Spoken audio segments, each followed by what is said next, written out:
நாங்கள் வந்து படிக்கையிலலாம் இப்படி கிடைக்கல, சாப்பிடாமலாம் பள்ளிக்கூடத்துக்கு போயிருக்கோம். காலை 8 மணிக்கெலாம் அங்கே போய் சாப்பிட்ருவோம்.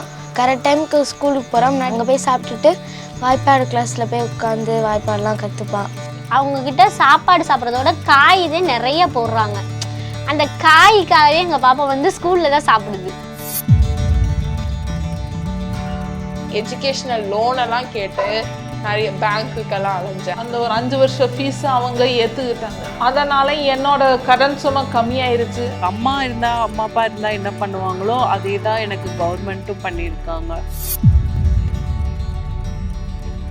யாரோ சம்பளம் கொடுக்குற மாதிரி மாதம் அக்கௌண்ட்டில் 1000 ரூபா டான்னு ஏறிடும். எனக்கெல்லாம் சும்மா சொந்தக்காரங்கிட்ட போய் 500 ரூபா செலவுக்கு இல்லைங்க தரமாட்டாங்க. நீங்கள் என்னென்ன வேலை பார்க்காமே ஒரு நம்மளுக்கு 1000 ரூபா வருது இல்லை.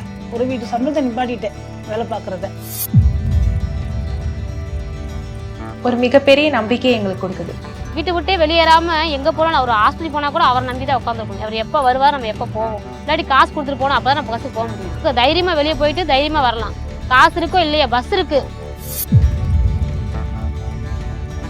படிக்க வைக்க முடியாமல் தான் இருந்தேன். இப்போ இத்தனை நமக்கு வந்து பஸ் ஃப்ரீ, மாதம் 1000 ரூபா நம்மள்ட்ட வந்து காசை வாங்காத அளவுக்கு பொண்ணு படிச்சுக்குது. இப்போ வந்து கவர்மெண்ட்டே மாதம் 1000 ரூபா தரனால இப்போ நாங்கள் வேலையை வந்து குறைச்சிட்டு படிக்கிறதுக்கு ரொம்ப டைம் ஸ்பெண்ட் பண்ணுறதுனால எங்கள் கனவுகளை நோக்கி ஓடுறதுக்கு ரொம்ப யூஸ்ஃபுல்லாக இருக்குது.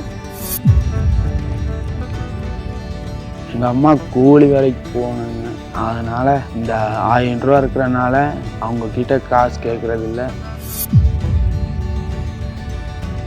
இதே கோர்ஸை நான் வெளியே போய் படிச்சிருந்தேன்னா கண்டிப்பாக 50,000 ப்ளஸ். அது எல்லாமே வந்து எனக்கு ஃப்ரீயாக கற்றுக்கிட்டது வந்து ஒரு மிகப்பெரிய பெனிஃபிஷியரியாக நான் பார்க்குறேன். நான் ஃபினான்ஷியலாக இண்டிபெண்ட்டாக இருக்குன்னு நினச்சேன். இப்போது என்னால் என் அம்மாவையும் என் தங்கச்சியும் பார்த்துக்க முடியும். இந்த நான் முதல்வன் ஸ்கீம் மூலயமா நான் மட்டும் இல்லை, என்னை மாதிரி நிறைய பேர் பிளேஸ் ஆகிருக்காங்க. எனக்கு உயிர் பிச்சை கொடுத்து இது பண்ணிட்டாங்கல்ல. மாதம் பார்க்கும்போது இந்த மாதம் வந்து தம்பி நடந்துருவானா, அடுத்த மாதம் நடந்துருவானான்னு ஒரு நம்பிக்கையில் இருக்கான். இதே மாதிரி எப்பயுமே மக்கள் தேடி மருத்துவம் எங்களுக்கு வந்து எல்லா சலுகைகளையும் செய்யணும்னு நான் கேட்குறேன். அதையும் ஆட்சிகள் நான் பார்த்துருக்கேன். இப்படி ஒரு ஆட்சியை நான் பார்த்ததே கிடையாது.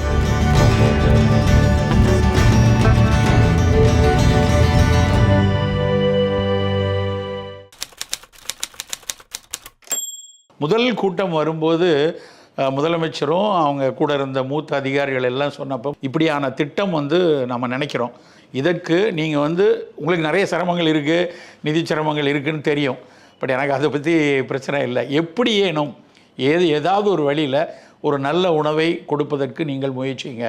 எங்கள் அப்பா வந்து ஒரு ரோடு மேனு, ஒரு குடிசை வீட்டில் தான் இருந்தோம். எங்கள் வீட்டில் கரண்ட்டு கூட இருக்காது. இப்படா வீட்டு வாசல்லலாம் கதை அடைச்சிட்டு படுப்பாங்க, நம்ம போய் ரோட்டில் பாய் எடுத்துகிட்டு போய் விரித்து படுப்போம்னு 6 மணிக்கே எங்கள் வீட்டில் சாப்பாடு கொடுத்துருவாங்க. 6 மணிக்கே நாங்கள் சாப்பிட்ருவோம். சாப்பிட்டுட்டு அப்படியே ரோட்டில் போய் படுத்துருவோம். ரோட்டில் தான் படுத்துருப்போம். எங்கள் கூட சேர்ந்து மாடெல்லாம் படுத்துருப்போம். அதெல்லாம் அப்படிலாம் நாங்கள் கஷ்டப்பட்டு படித்தோம். நானே, எங்கள் வீட்டுக்காரு, என் பிள்ளைய 2 பேர் இருக்காங்க. நாங்கள் 4 பேர். பாப்பா வந்து ஸ்கூலில் ஒத்தக்கடை கவர்மெண்ட் ஸ்கூலு தொடக்கப்பள்ளியில் படிக்குது, 1ஆம் வகுப்பு படிக்குது. காலையில் எழுந்திரிச்சு ஒவ்வொரு நேரம் 2 பிள்ளைகளை வச்சுக்கிட்டு வேகமாக எழுந்திரிச்சு சமைக்க முடியாது. இன்னொன்று, நாங்கள் வந்து ஒரு நேரம் சாப்பாடு சாப்பிட்றதுக்கே ரொம்ப கஷ்டப்படுவோம். 1/2 கிலோ தான் அரிசி வாங்குவோம். அந்த 1/2 கிலோ அரிசி வந்து 1 மணிக்கு உல வைப்பேன். உல வச்சுட்டு அந்த சாப்பாடு தான் அவங்க அப்பா வேலைக்கு போயிட்டு வர நேரம் எல்லாரும் சேர்ந்து 4 பேர் உட்காந்து சாப்பிடுவோம். அந்த சோறு காலியானாலும் சரி காலியாலும் சரி அவ்வளோதான் சோறு. அதுக்கப்புறம் திரும்பி உல வைக்க முடியாது. ஒருத்தவங்க என்ன பண்ணுறாங்க, சூழ்நிலைக்காக வெள்ளனா வேலை வச்சுருவாங்கள்ல, 6 மணி 7 மணின்றவங்கலாம் சமைக்க மாட்டாங்க வீட்டில். அவங்க வந்து வேலைக்கு போயிடுறாங்க. அப்போ அவங்களுக்கு வந்து இது வந்து யூஸ் ஆகுது. இப்போ எங்களுக்கு வந்து அந்த மாதிரி ரொம்ப யூஸ் ஆகுது.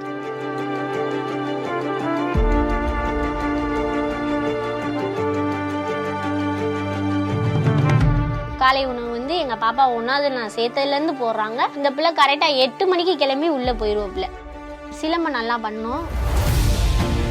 எங்கேயா இருந்தாலும் ஃபஸ்ட்டு தான். நேஷ்னல் வரைக்கும் டெல்லியில் போய் கோல்டு மெடல் ஃபஸ்ட்டு ப்ரைஸ் வாங்கிட்டு வந்திருக்காப்புல எங்கள் பாப்பா. அவங்கக்கிட்ட சாப்பாடு சாப்பிட்றதோட காய் இதே நிறைய போடுறாங்க. அந்த காய்க்காகவே எங்கள் பாப்பா வந்து ஸ்கூலில் தான் சாப்பிடுது. எங்கள் வீட்டில் காய் வந்து வாங்கி பொரிக்க முடியாது, அதெல்லாம் பண்ண முடியாது. எங்கள் வீட்டில் ஒரு நேரம் குழம்பு வச்சு கொஞ்சோண்டு சோறு வெடிக்கிறதே பெரிய விஷயம். அதில் காலை உணவு திட்டம்னு கொண்டு வந்தது. நாங்கள் வந்து படிக்கையிலலாம் இப்படி கிடைக்கல. நாங்களாம் வந்து சாப்பிடாமலாம் பள்ளிக்கூடத்துக்கு போயிருக்கோம். இப்போ இருக்கிற மாதிரிலாம் அப்போ நாங்கள் இருந்திருந்தோம்னா இன்னும் எங்களுக்கு நல்லா நான் படித்து இன்னும் நல்லா இருந்திருப்பேனோன்னு எனக்கு இப்போ ஃபீல் ஆகுது. நிறைய இடம் போயிட்டு வந்துருச்சு, போகாத இடமே கிடையாது. சர்டிஃபிகேட் பாருங்கள் எவ்வளோ இருக்குன்னு. ஆனால் வந்து என்ன டேலண்ட் நிறையா இருக்குது, எங்களுக்கு வசதியில் வெளியே கொண்டு போய் காட்ட முடியல அந்த பிள்ளைய. அவ்வளோதான். எங்கள் பாப்பா ஒரு சின்ன உண்டியல் சேர்த்து வச்சுருக்கேன், அந்த உண்டியில் காட்டுறேன் பாருங்கள். அதில் அந்த பிள்ளை எங்கெங்கே விளையாண்டுட்டு வருதோ அந்த காசை அந்த பிள்ளை சேர்த்து வைக்கிது. அந்த காசை நான் அவசரத்துக்கு எடுத்து யூஸ் பண்ணிக்கிறேன். அந்த இதில் எங்கள் பாப்பா எங்களுக்கு ஏதோ கை கொடுக்குது. அந்த இதில் தான் எங்கள் பாப்பா இதாக இருக்குது. பாப்பா அவங்களுக்கு போய் 2 இடத்துக்கும் அங்கே தான் ஸ்கூலில் தான் சாப்பாடு ஊட்டுறேன். அந்த ஸ்கூலில் சாப்பாடை ஊட்டிட்டு அவங்க சாப்பிட முடியாமல் வச்சுட்டாங்கன்னா அதை நான் சாப்பிட்டுட்டு வந்துடுவேன். ஸ்கூல் சாப்பாடு தான் 2 நேரமே ஸ்கூல் சாப்பாடு தான் சாப்பிட்டு வராங்க. காலை உணவு திட்டம்னு கொண்டு வந்தது எல்லாமே எங்களுக்கு வந்து அந்த காய் தான், ரொம்ப சத்துள்ள காய் போடுறாங்கன்னு. எங்கள் பாப்பா அங்கே விரும்பி சாப்பிட்றதே காய் தான். அதனால காலை உணவு திட்டத்தில் எங்களுக்கு ரொம்ப யூஸ் ஆகுது.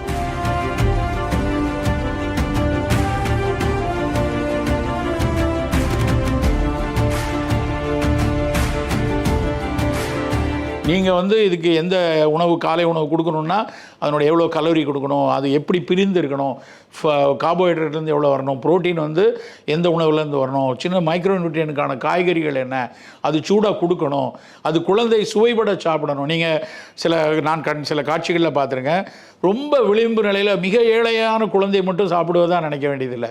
நடுத்தர வயது குழந்தைகள் கூட நடுத்தர சமூகத்தில் ஒரு நடுத்தர பொருளாதாரத்தில் இருக்கக்கூடிய குழந்தைகளும் சாப்பிடுது. அது சுவைத்து ரசித்து சாப்பிட்றத பார்க்கும்போது அந்த நம்ம அன்னைக்கு முதலமைச்சர் சொன்ன கனவு நிறைவேறியிருக்க அப்படிங்கிற ஒரு நிம்மதியை நிறைவே எங்களுக்கு கொடுத்துச்சு. ஆப்ரேஷன் வேற காலில் பண்ணியிருக்கோம். எனக்கு காலில்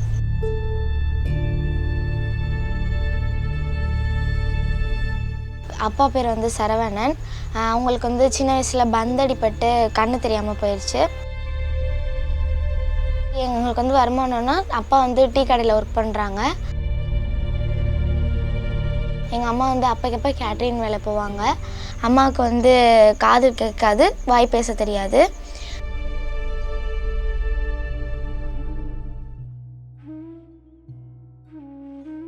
தம்பி வந்து 3rd ஸ்டாண்டர்ட் படிக்கிறான். கொஞ்சம் நல்லா படிப்பான். நான் வந்து இங்கிலீஷ் மீடியம் படிக்கிறேன், என் தம்பி தமிழ் மீடியம் படிக்கிறான். என் தம்பியை சின்ன வயசுலேருந்து நான் தான் பார்த்துக்கிறேன். எங்கள் அம்மாவுக்கு வந்து ஒன்றும் தெரியாதனால அடிபட்டு இந்த மாதிரி ஆனதுனால நான் என் தம்பியை நான் தான் பார்த்துக்கிறேன். எங்களுக்கு படிக்க வைக்கணும், இந்த மாதிரி நோட் புக் வாங்கணுன்னா அப்போ இந்த கடையில் எங்கேயாவது போய் கடன் வாங்கிட்டு வந்து அப்பா எல்லாமே வாங்கி கொடுப்பாங்க. காலையில் ஸ்கூலுக்கு கிளம்பும்போது பாத்திரம் ஏதாவது இருந்தால் விளக்கி வைப்பேன். சின்ன சின்ன சட்னி அரைக்கிறது இந்த மாதிரி ஒர்க்லாம் அம்மாவுக்கு பண்ணுவேன். அம்மா வந்து இப்போ எல்லோரும் வந்து இது பண்ணுவாங்க, அம்மாவுக்கு வாய் பேச தெரியாது. எல்லோரும் சொல்லும் போது அம்மா பேரை சொல்ல மாட்டாங்க. அம்மாவுக்கு அந்த இது உள்ளவங்கள அவங்க தான் அப்படின்னு சொல்லுவாங்க. ரொம்ப இதாக இருக்கும். வீட்டில் வந்து அழுவேன், அம்மா வந்து விட்டுருவாங்க. அதெல்லாம் நீ கவலைப்படாத அப்படின்னு சொல்லி அம்மா இது பண்ணுவாங்க. அப்பாவும் அதான் சொல்லுவாங்க. அம்மாவையும் அப்பாவையும் பெரிய வீட்டில் இந்த மாதிரி வச்சு பார்த்துக்கணும்னு ஆசையாக இருக்கும். எந்த கஷ்டமும் இல்லாமல் அம்மாவை பெரிய இடத்துல உட்கார வச்சு பார்க்கணுன்னு ஆசையாக இருக்கும். காரு இந்த மாதிரி கூட்டிகிட்டு போகணுன்னு ஆசையாக இருக்கும். அதெல்லாம் எப்போ நடக்கும் தெரியாது. அதான் நான் வந்து படிப்புலேயே 6 இயர் கொடுத்து படிப்பே பார்த்துட்ருக்கேன்.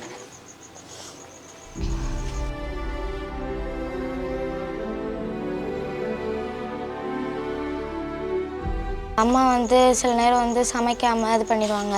நாங்கள் ஸ்கூல் லீவ் போட்டு கூட வீட்டில் இருந்துருவோம். படிக்க முடியாத சூழ்நிலை கூட வரும். இந்த காலை உணவு வந்து வந்தனால ரொம்ப யூஸ்ஃபுல்லாக இருக்குது எங்களுக்கு.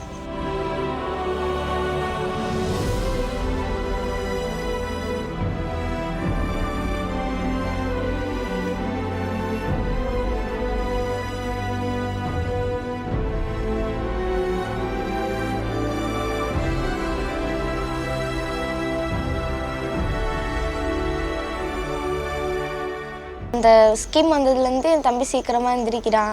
என்னை கிளப்பி விடுன்னு சொல்லி ரொம்ப ஆர்வமாக கேட்குறான். அந்த காலைல 8 மணிக்கு போகணும் அப்படின்னு காலைல 8 மணிக்கெலாம் அங்கே போய் சாப்பிட்ருவான். கரெக்ட் டைமுக்கு ஸ்கூலுக்கு போகிறான். நான் அங்கே போய் சாப்பிட்டுட்டு வாய்ப்பாடு கிளாஸில் போய் உட்காந்து வாய்ப்பாடெலாம் கற்றுப்பான்.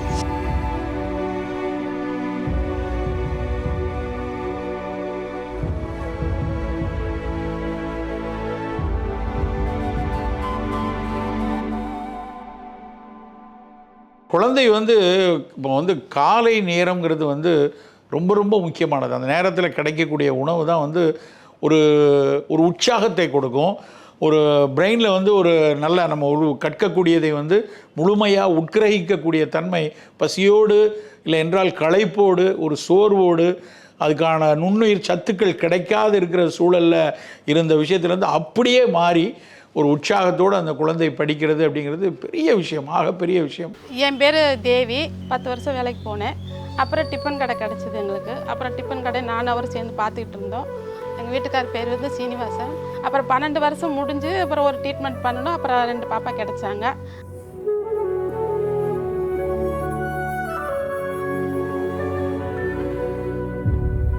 அப்புறம் திடீர்னு இப்படி ஹார்ட் அட்டாக்ல இறந்துட்டாங்க.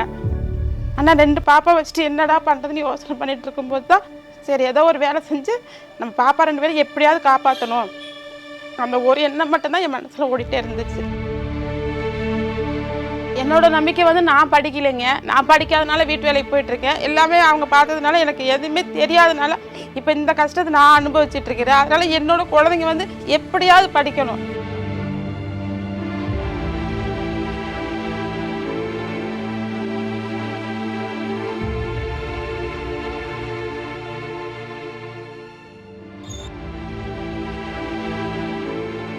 அவங்களுக்கு என்ன தேவைகளோ அதை மட்டும் பண்ணணும்னு நினைக்கிறேன் நான். அவ்வளோதான்.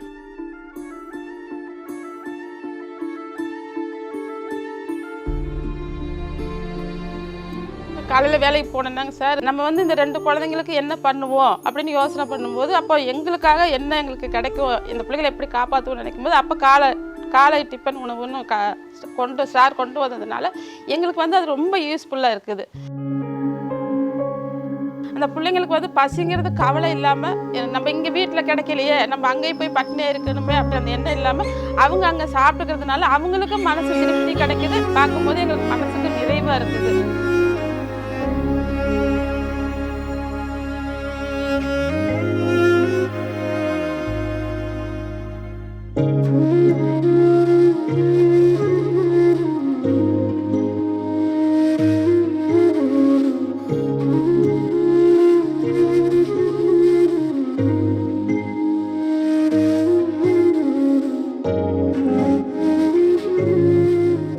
காலையில் என்ன தேவையோ அதை நம்ம பண்ண வேண்டியதில்லை. அவங்களுக்கு என்ன கிடைக்குதோ தங்க சாப்பிட்டுக்கிறாங்க. மத்தியானம் என்ன இருக்குதோ அதை சாப்பிட்டுக்கிறாங்க. அதனால நம்மளுக்கு அந்த செஞ்சு கொடுக்கணுங்கிற அந்த இது இல்லாமல் நம்ம நிம்மதியாக இருக்க முடியுதுங்க சார்.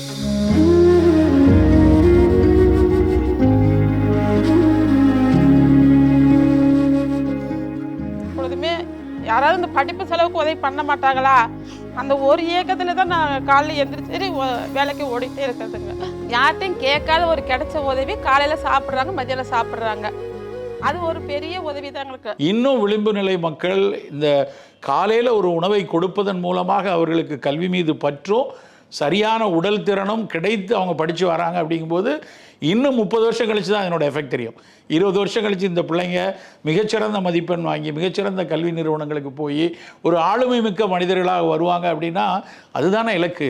2வது பாயிண்ட் வந்து அந்த குழந்தை அதனால் உடல் திறன் பெற்று சமூகத்தில் உயர்ந்து வருவது. 3வது படிப்பில் அவர்கள் அக்கறை காட்டியது. அவங்க விடுமுறை எடுக்கலை, நல்ல மதிப்பெண் வாங்குகிறாங்க. இதெல்லாம் வந்து ஒரு இப்படித்தான் அந்த மாற்றங்கள் நிகழணும். நிச்சயமாக காலை உணவு திட்டம் என்பது இன்றைக்கு அந்த குழந்தைக்கு பசியாற்றும், நாளைக்கு இந்த மாநிலத்துக்கும் இந்த நாட்டுக்கும் உலகத்திற்கும் பல்வேறு வகையில் இவர்கள் பங்களிப்பார்கள் அப்படிங்கிற ஒரு பெரு நிறைவு எங்களுக்கு இருக்குது. என் தாத்தாக்கு வந்து நான் 3 பேத்திங்க ஒரு பேரனுங்க. என் தாத்தாக்கு அவங்களெல்லாம் அவ்வளோக்கா பிடிக்காது சார், என்னை தான் ரொம்ப பிடிக்கும். கேட்பாங்க எங்கள் அக்கா எங்கள் அண்ணாங்களாம் கேட்பாங்க, நீங்கள் மட்டும் ஏன் அவளை பார்த்துக்கிறீங்க, நாங்களும் உங்களுக்கு பேத்தி பேரன் தானே அப்படின்னு கேட்பாங்க. என் தாத்தா சொல்லியிருக்காங்க, உனக்கெல்லாம் அம்மா அப்பா இருக்கா, அவளுக்கு இருக்கா அதனால தான் நான் அவளை பார்த்துக்கிறேன் அப்படின்னு சொல்லுவாங்க. என் பேர் திவ்யா. நான் திருப்பூரில் பிறந்தேன். 2 வயசுக்கு அப்புறம் எங்கள் தாத்தா வீட்டுக்கு வந்துட்டோம். நான் வந்து 3rd படிக்க வரைக்கும் என் அம்மா என் கூடயே தான் இருந்தாங்க. எங்கள் அம்மா இருந்தோடனே எங்கள் தாத்தாக்கு என்ன பண்ணுறதுன்னு தெரில. என்னை வச்சுட்டு சின்ன பிள்ளை எப்படி வளர்க்குறது பார்த்துக்கணும். நானே ஒரு டைம் கேட்டிருக்கேன், எதுக்குச்சு என்னை பார்த்துக்கிற, என்னை விட்டுறலாம்ல, அனாதாசிரமத்தில் சேர்த்துடலாம்ல, உனக்கு கஷ்டம் இல்லை அப்படிலாம் கேட்டிருக்கேன். ஏன்னா அவருக்கும் வயசாயிடுச்சு, 88 85 ஆயிடுச்சு. இந்த வயசில் வந்து ஒரு பொண்ணை பார்த்துக்கிட்டு இவ்வளோ வரைக்கும் கொண்டு வந்துட்டாங்க.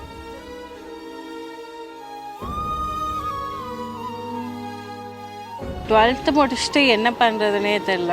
Amount problem, fees problem. நிறைய காலேஜில் வந்து ஆரம்பிக்கிறதே ஒரு 1,50,000க்கு மேலே தான் இருந்தது. எங்ககிட்ட அவ்வளோ அமௌண்ட்லாம் இல்லை. அப்புறம் வந்துட்டு எங்கள் எச்எம் மூலியமாக தான் அன்புக்கரங்கள்னே தெரியும். அம்மா அப்பா இல்லாத குழந்தைங்களுக்கு லெட்டர் எழுதி போடு. நானும் எழுதி போட்டேன். எங்கள் ஸ்கூல்லேருந்து ஒரு 4 பிள்ளைங்களாம் எழுதி போட்டோம். எங்களுக்கு எல்லாத்துக்குமே செலக்ட் ஆகிடுச்சு. அப்புறம் எல்லாத்தையும் கூப்பிட்டு கேட்டாங்க, உங்களுக்கு என்ன காலேஜ் வேணும், என்ன படிக்கிறீங்க அப்படின்னு. நான் வந்துட்டு இந்த காலேஜ் கேஜி காலேஜ் வேணும், இந்த டிபார்ட்மெண்ட் படிக்கிறேன்னு சொன்னேன். அதுவும் வாங்கி கொடுத்துட்டாங்க. ஹாஸ்டல், மெஸ்ஸு, புக்ஸு, யூனிஃபார்ம் எல்லாம் சேர்த்தே ஒரு 10 லட்சம் அது மாதிரி தான் சார் வருது. அன்புக்கரங்கள் மூலியமாக லேப்டாப் கிடச்சிது சார். அந்த ஸ்கீம் மூலியமாக வந்து அம்மா அப்பா இல்லாத குழந்தைங்களை வந்து லேப்டாப் வாங்கறதுக்கு சென்னை வரைக்கும் கூட்டிகிட்டு போனாங்க. அந்த லேப்டாப் தான் இப்போ என் படிப்புக்கும் யூஸ் ஆகுது. எனக்கு அரசியல்லாம் அவ்வளோக்கா தெரியாது. ஆனால் வந்து ஒரு ஸ்கூல் வந்து கவர்மெண்ட், எனக்கு வந்து எல்லா பொண்ணுங்களுக்கும் பேரண்ட்டு தான் வந்து ஸ்கூல் பார்த்து எல்லாம் ஜாயின் பண்ணி விடுவாங்க. ஆனால் நான் சின்ன வயசுலேருந்து படித்தது வந்து கவர்மெண்ட் ஸ்கூல் தான். கவர்மெண்ட் ஸ்கூல் படித்து முடிச்சுட்டு 12th வந்து பேரண்ட் இருந்தால் எப்படி சேர்த்து விடுவாங்களோ கவர்மெண்ட்டும் அது மாதிரி தான் என்னை வந்து சேர்த்து விட்டுருக்காங்க. நான் விரும்பின காலேஜ்லேயே எனக்கு சீட்டு வாங்கி கொடுத்துருக்காங்க. ஒரு அம்மா அப்பா இருந்தால் என்ன பண்ணுவாங்களோ அதே தான் எனக்கு கவர்மெண்ட்டும் பண்ணியிருக்காங்க. அன்புக்கரங்கள் அந்த பேர்லேயே வந்து அன்பு இருக்குது. அம்மா அப்பா இல்லாத குழந்தைங்க, என்னை மாதிரி குழந்தைங்கள வந்து அவங்க கைவிட மாட்டாங்கன்னு நாங்கள் நம்புகிறோம் எல்லாரும். என்னோட பேருக்கு மீனிங் வந்து அயோத்தியாவில் இருக்கிற ரிவர் தான் வந்து சரையு. ஸ்ரீ வந்து லக்ஷ்மி தேவியை குறிக்கும். சரையு ஸ்ரீக்கு ஃபுல் ஃபார்மே வந்து அதுதான். என்னோட ஃபேமிலியில் வந்து நான், என் சிஸ்டர், அதுக்கப்புறம் இப்போ எங்கள் பாட்டி இருக்காங்க. அம்மா அப்பா 2 பேருமே இறந்துட்டாங்க. அப்பா அம்மா 2 பேரும் இறந்து போகும்போது நான் ஸ்கூல் தான் படிச்சுட்டு இருந்தேன். பிஎஸ்ஜிஜி கன்னியாகுமரி கவர்மெண்ட் எய்டட் ஸ்கூலில் தான் படித்தேன். 12th வரைக்கும் அங்கே தான் படித்து முடித்தேன். இப்போ சிஸ்டர் வந்து 12th ஸ்டாண்டர்ட் படிச்சுட்ருக்கா.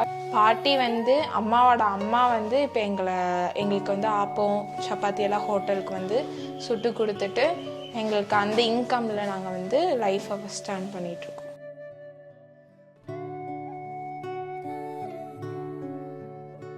அப்போ சரி ஏதோ ஒரு கோர்ஸ், ஏதோ ஒரு பிஎஸ்சி கோர்ஸ் எடுக்கலாம், பிஏவோ பிஎஸ்சி ஏதோ ஒன்று எடுத்துட்டு என்ன அதை வச்சு என்ன நம்ம ஃப்யூச்சரில் பண்ண முடியுமோ அதை பண்ணிக்கலாம் அப்படின்னே இருந்தேன். எனக்கு தெரிஞ்சவங்க ஒருத்தவங்க கேஎம்சிஹெச்சில் அட்மிஷன் போகுது, சும்மா போய் கேளுங்க அப்படின்னு சொன்னாங்க. வருஷம் எப்படி நம்ம 80,000 கட்ட போகிறோம் அப்படின்னு நினச்சிக்கிட்டு இருந்தபோது எஜுகேஷ்னல் லோனெல்லாம் கேட்டு நிறைய பேங்க்குக்கெல்லாம் அலைஞ்சேன். ஆனால் பேரண்ட்ஸ் இல்லாதவங்க, நீங்கள் உங்களுக்கு நாங்கள் என்ன சப்போர்ட்டில் என்ன ப்ரூஃபில் நாங்கள் உங்களுக்கு வந்து லோன் அப்ரூவ் பண்ணி கொடுப்போம் அப்படின்னு சொல்லிட்டு பேங்க்ஸ் எல்லாம் வந்து ரிஜெக்ட் பண்ணிட்டாங்க. எஜுகேஷனல் சிஓ ஆஃபீஸ்லேருந்து காண்டாக்ட் பண்ணி, கலெக்டர் ஆஃபீஸ்லேருந்து காண்டாக்ட் பண்ணிவிட்டு அன்புக்கரங்கள் ஸ்கீம், நான் முதல்வன் ஸ்கீமில் வந்து உங்கள் பேர் இருக்குது, நீங்கள் வந்து அப்ளை பண்ணலாம் அந்த இதுக்கு அப்படின்னு சொன்னாங்க. அப்ளை பண்ணி எழுதி கொடுத்துருந்தோம். எழுதி கொடுத்ததுனால வந்து இப்போது 80,000 rupees அவங்க செலெக்ஷன் பண்ணியிருக்காங்க. அப்புறம் அன்புக்கரங்கள் ஸ்கீம்லேருந்து எங்களுக்கு லேப்டாப் கொடுத்துருக்குறாங்க. அந்த லேப்டாப் வந்து எங்களோட எஜுகேஷ்னல் பர்பஸ்க்கும் இன்னும் எங்கள் சிஸ்டர்ஸோட எஜுகேஷன் பர்பஸ்க்குமே யூஸ் ஆகுது. ஒரு பெஸ்ட்டு ஒரு அனஸ்டேஷன் அசிஸ்டண்ட்டாக இருக்கணும். தொடர்ந்து படிக்க முடிஞ்சிச்சுன்னா ஒரு எம்எஸ்சி பண்ணி என்னால் முடிஞ்ச உதவி இந்த சொசைட்டிக்கு என்ன மாதிரி இருக்கிற ஸ்டூடெண்ட்ஸை தேடி கண்டுபிடிச்சி ஹெல்ப் பண்ணணும். இத்தனை நாளாக வந்து இந்த சொசைட்டி நம்ம ஒரு ஹெல்ப்புன்னு கேட்டுட்டு போய் நம்ம நிற்கும்போது அனுதாபம் இருக்கும் தவிர நமக்கு ஹெல்ப் பண்ணணும்னு யாருக்கும் தோணாது அப்படின்ட்டு இருந்தேன். ஆனால் இப்போ கவர்மெண்ட் வந்து ஒரு ஹெல்ப் பண்ணும்போது யார் ஹெல்ப் பண்ணலையா இருந்தாலும் இல்லையா இருந்தாலும் ஏதோ ஒரு வகையில் நமக்கு ஹெல்ப்பு கிடைக்கும் நம்ம அதுக்கு தகுதியானவங்கன்னா நமக்கு கிடைக்கும் அப்படின்னு சொல்லிட்டு ஒரு ஹோப்பில் இருக்கேன். என் பேர் தக்ஷாஸ்ரீ. நான் Ganga institute of allied health சயின்ஸில் பிஎஸ்சி கிரிட்டிக்கல் கேர் டெக்னாலஜி படிக்கிறேன். எனக்கு அம்மா அப்பா 2 பேருமே இல்லை. நான் 2nd ஸ்டாண்டர்ட் படிக்கும்போது அவங்க 2 பேருமே இறந்துட்டாங்க. அதுக்கப்புறம் என்னை பாட்டியும் எங்கள் பெரியம்மாவும் தான் பார்த்துக்கிட்டாங்க. ஸ்கூல் ஃபீஸு அது எல்லாமே எங்கள் பெரியம்மா இன்கம் வச்சு தான் கட்டினோம். நான் காலையில் வீட்டை விட்டு 6 மணிக்கு வெளியே போனால் 7 மணிக்கு பஞ்சுவாலிட்டியாக பஞ்ச் அடிச்சுட்டு போய் நின்னோம்னா நைட்டு 7 மணி ஆயிரும் டியூட்டி முடியறதுக்கு. நின்று அவங்களுக்கு கால் வலிக்கும், பேக் பெயினாக இருக்கும், அப்புறம் நெக் பெயினாக இருக்கும், அவங்களுக்கு தைராய்டும் இருக்குது. அது எல்லாமே அவங்க சாக்ரிஃபைஸ் பண்ணி தான் என்னை பார்த்துக்கிறாங்க. நான் இந்த குடும்பத்தில் நான் மட்டும்தான் சம்பாதிக்கிறேன். என்ன பண்ணுறது, ஆண் துணையும் இல்லை. என்னை நம்பி என் தங்கச்சி குழந்தைகளும் 2 பேர் இங்கே தான் இருக்காங்க. நான் தான் வளர்த்திட்டு இருக்கேன். என் பொண்ணும் என்கிட்ட தான் இருக்கிறான். அதனால் 3 பெண் குழந்தைகளையும் வளர்த்த வேண்டிய சூழ்நிலையில் நான் இருக்கேன். அப்புறம் 11th 12th முடிச்சக்கப்புறம் எனக்கு என்ன பண்ணணும்னே தெரில. யார் என்னை பார்த்துப்பாங்க, யார் என் ஃபீஸ் கட்டுவாங்க, அது எதுவுமே எனக்கு தெரில. நம்ம படிப்போமா இல்லை வேலைக்கு போவோமா இல்லை நம்ம லைஃப் இதோட முடிஞ்சிருமா, எதுவுமே எனக்கு தெரில. அதுக்கப்புறம் ஒரு 2 months கழிச்சு எனக்கு ஒரு கலெக்டரேட்லேருந்து கால் பண்ணாங்க. அன்பு கரங்கள் ஸ்கீமில் சென்னைக்கு போக போகிறீங்க, உங்களுக்கு லேப்டாப் கிடைக்க போகுது, அப்ளை பண்ணி ஒரு 1 monthக்கு அப்புறம் என்னை ஹிந்துஸ்தான் காலேஜுக்கு கூப்பிட்டாங்க. இப்போ எனக்கு லேப்டாப்பும் கிடச்சிருச்சு. இப்போ அன்பு கரங்கள் திட்டத்திலேருந்து இப்போ எனக்கு காலேஜ் ஃபீஸும் கட்டுறதுக்கு ஹெல்ப் பண்ணியிருக்காங்க.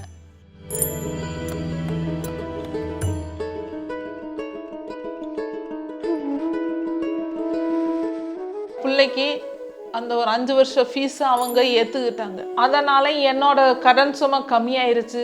அவங்களுக்கு வேணுங்கிற சாப்பாடு வாங்கி தர அளவுக்கு கை கொடுக்குது. அப்புறம் என்னால் என்ன வேணால் படிக்க முடியும். இனிமேல் என் படிப்புக்கு எந்த தடையும் இல்லை. இப்போ எங்கள் பெரியம்மா வருவாங்க, அவங்க கஷ்டப்படுத்தணும் அந்த ஃபியர் எதுவுமே எனக்கு இல்லை. எல்லாமே கவர்மெண்ட் பார்த்துக்கணும். எனக்கு இப்போ ரொம்ப பெரிய நம்பிக்கை வந்துடுச்சு. டாக்டர்ஸ் ஆனால் சரி, அதுக்கடுத்த ஸ்டாஃபானால் சரி, நான் சல்யூட் பண்ணி வணக்கம் சொல்லி பார்த்துருக்குறேன். ஆனால் அதே இடத்துல என் பொண்ணு வரும்போது மனசில் ரொம்ப ரொம்ப ரொம்ப ரொம்ப சந்தோஷமாக இருக்குது. சொல்ல முடியாத அளவுக்கு சந்தோஷமாக இருக்குது. மகளிருக்கு, குழந்தைகளுக்கு அப்படிங்கிற ஒரு தாயுமானவராக இருந்து அதை செயல்படுத்துறதை யோசிச்சு பாருங்க. இது அப்போ கிடச்சிருந்தா ஒருவேளை எனக்கு அந்த குழந்தை பருவத்திற்கான இடர்கள் இல்லாமல் இருந்திருக்கும். இன்றைக்கு அந்த அன்பு கரங்கள்ங்கிறது அப்பா அம்மா இல்லைங்கிற ஏக்கத்தை கூட மறக்க வைக்கிற மாதிரி 18 வயது வரைக்கும் அவர்களுக்கான உதவி பணம். அதற்குள்ளே அவர்கள் தன்னை நல்லா வளர்த்து கொள்ளலாம். வளர்ந்த பிறகும் கூட அந்த தாயுமானவர் விடுறதா இல்லை. என் பேர் சோபவல்லி. நான் வால்பாறை ஸ்கூலில் தான் படித்தேன். எனக்கு அம்மா அப்பா 2 பேருமே இல்லை. சின்ன வயசுலேயே இறந்துட்டாங்க. அம்மா சூசைட் பண்ணி இறந்துட்டாங்க. அப்பா நான் 3rd ஸ்டாண்டர்ட் படிக்கும்போது இறந்தாங்க. 12th முடிச்சுட்டு நான் வீட்டில் சும்மா தான் இருந்தேன். எங்கள் அண்ணா எந்த விதத்துலையுமே எனக்கு சப்போர்ட் பண்ண கிடையாது. ட்ரெஸ் துவைப்பேன், வீடு கூட்டுவேன், பாத்திரம் கழுவுவேன், சமைப்பேன்.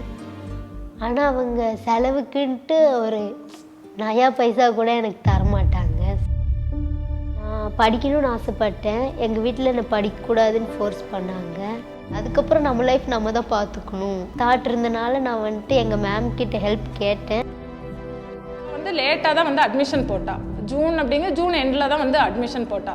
போடும்போதே நான் எனக்கு 10th நான் உங்களை பார்க்கும்போது எங்கள் அம்மா மாதிரியாவே இருப்பீங்க, நான் அதனால தான் நான் உங்கள்கிட்ட பேசினேன். ஆனால் அப்பாவை அதெல்லாம் சொல்லவே இல்லை. இவளுக்கு நான் எந்த மாதிரியான ஹெல்ப் பண்ணேன், அடுத்தது எப்படி படிக்க வைக்கிறது, அடுத்து காலேஜ் எப்படி, இவளை எப்படி மார்க் ஸ்கோர் பண்ணுறது, இவளுக்கு எப்படி லைஃப் அமையும் அப்படிங்கிறது எல்லாம் அப்படியே என் பிள்ளைக்கு என்னோட சொந்த பிள்ளைக்கு எப்படி யோசிக்கணும் அது மாதிரி நான் அவளுக்கு யோசித்தேன். அப்போ தான் அன்பு கரங்களோட நம்பர் எனக்கு கிடச்சிது. அப்போ நான் சொன்னேன், சோபவல்லி நீ அன்பு கரங்கள் மூலிமா நம்ம ட்ரை பண்ணி பார்க்கலாம் அப்படின்னு சொல்லிட்டு அன்பு கரங்களுக்கு ஃபோன் பண்ணி பேசு அப்படின்னு சொல்லியிருந்தேன். அப்போ ஃபோன் பண்ணும்பொழுது தான் அவங்களுக்கு அவளுக்கு தேவையான உதவிகள் எல்லாம் அவங்ககிட்ட இருந்து கிடச்சிருக்கு. வால்பாறையில் பார்த்திங்கன்னா நிறைய பிள்ளைகளுக்கு வால்பாறை காலேஜ் மற்ற இதுதான் கிடைக்கும். ஆனால் அந்த அளவுக்கு ஒரு நல்ல காலேஜும் நல்ல ஒரு கோர்ஸும் சோபவல்லிக்கு கொடுத்தது இந்த அன்பு கரங்கள் தான். தனிமை எனக்கு ரொம்ப பழக்கப்பட்ட விஷயம். அது மாற்றினதே என்னோடய ஹாஸ்டல் ஃப்ரெண்ட்ஸ் தான். ஏன்னா அவங்க கூட இருக்கும்போது நான் ரொம்ப ஹாப்பியாக இருப்பேன். சப்போஸ் அவங்க செமஸ்டர் எக்ஸாம் லீவுக்கு போயிட்டாங்கன்னா நான் திரும்பவும் தனிமையாக ஃபீல் பண்ணுவேன். அப்போ இந்த செடி கொடி அதெல்லாம் ரசிச்சிட்ருப்பேன். சார் எனக்கு டான்ஸ்னால் ரொம்ப பிடிக்கும். நான் நிறைய டான்ஸ் நல்லா ஆடுவேன். அதனால் நான் எங்கே டான்ஸ் வச்சாலும் நான் போயிடுவேன். நான் இல்லாத டான்ஸே இருக்காது. இங்கே டைமுக்கு சாப்பாடு கிடைக்கிது, திறக்கிற பக்கம்லாம் தண்ணி வருது, நினச்ச நேரத்துக்கு தூங்கலாம், நினச்ச நேரத்துக்கு விளையாடலாம்.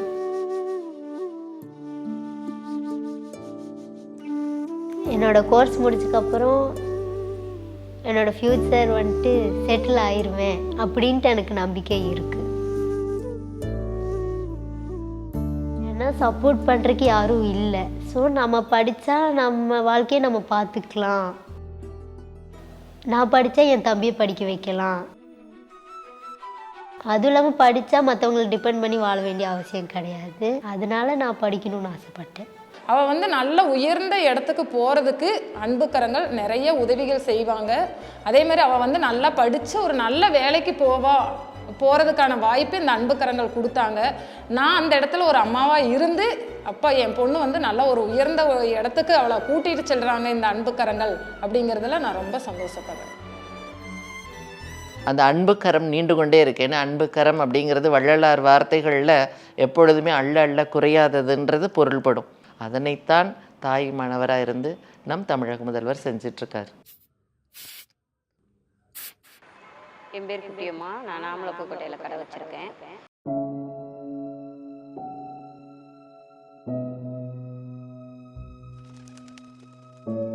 இது எங்கள் வீட்டுக்கார் தொழில்.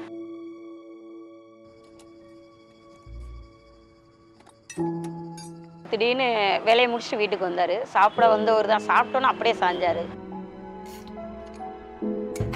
தலை இதுதான் வெடிச்சிருச்சு அப்படின்னாங்க. எனக்கு அதை சொன்னாலே எனக்கு அதை புரியக்கூடிய இதில் இல்லை. நான் படித்தது கம்மி தான்.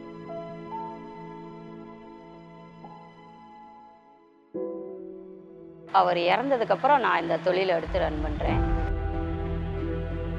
காரு, டாடா ஏசி, இந்த டிராக்டர் வண்டி, எல்லா வண்டிக்கும் பார்ப்போம். கார் டயர் கலட்டி பஞ்சர் பார்க்குறது, வல்கனிங் சிங் பண்ணுறது, டியூப் பஞ்சர் பார்க்குறது. இப்போ பெண்கள் வேலைக்கு போனால் எவ்வளோ சம்பளம் கிடைக்கும்? 300 400 கிடைக்கும். ஆனால் இதே இதில் நம்ம இங்கே வேலை பார்க்குறதுனால நினச்ச நேரம் பிள்ளைகளை கூப்பிட செய்ய போய்க்கிறோம், வந்துக்கிறோம்.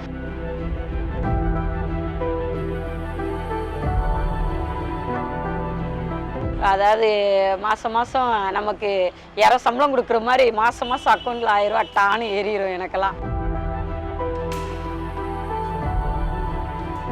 இப்போ நான் ஒரு வேலை பார்த்துக்கிட்டு பஞ்சர் வேலை பார்த்துட்டு எனக்கு எப்போ வேலை வரும்னு சொல்ல முடியாது. இதெல்லாம் காத்தடிச்ச மணிக்கு வேலை, வழிப்போக்கு வேலை.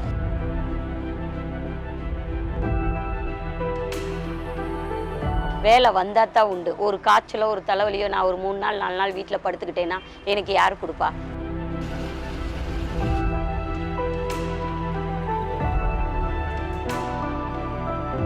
ஏப்பா ஒன்றும் இல்லைப்பா, 15ஆம் தேதி ஆனால் 1000 ரூபா வந்துருப்பா, எடுத்து தரப்பா அப்படின்னு சொல்கிற அளவுக்கு அந்த காசு வந்து ரொம்ப பெனிஃபிட்டாக இருக்குது. அந்த 300 ரூபா 400 ரூபா இதில் கிடைக்குது. 1000 ரூபாங்கும் போது நம்ம 1000 ரூபான்னு ஈஸியாக சொல்கிறோம். வருஷம் பார்த்தா 12000 ரூபா. சும்மா சொந்தக்காரங்கிட்ட போய் 500 ரூபா செலவுக்கு இல்லைங்கண்ணே, தரமாட்டாங்க. நீங்கள் என்னண்ணே 1000 ரூபான்றது என்ன மாதிரி பெண்களுக்கு மிகப்பெரிய நம்பிக்கை. வார்த்தையால் சொல்ல முடியாது, வாழ்ந்து பார்த்தா தான் தெரியும்.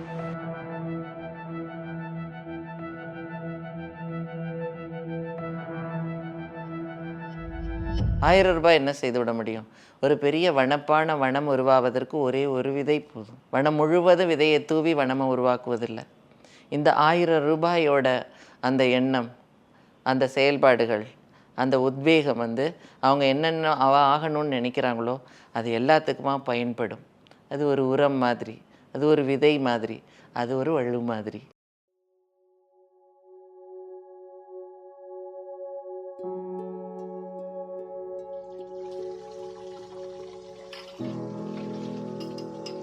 வீட்டு வேலை எவ்வளோ கஷ்டம்னா அது செய்கிறவங்களுக்கு தான் அப்படின்னு தெரியும் அந்த வலி வந்து.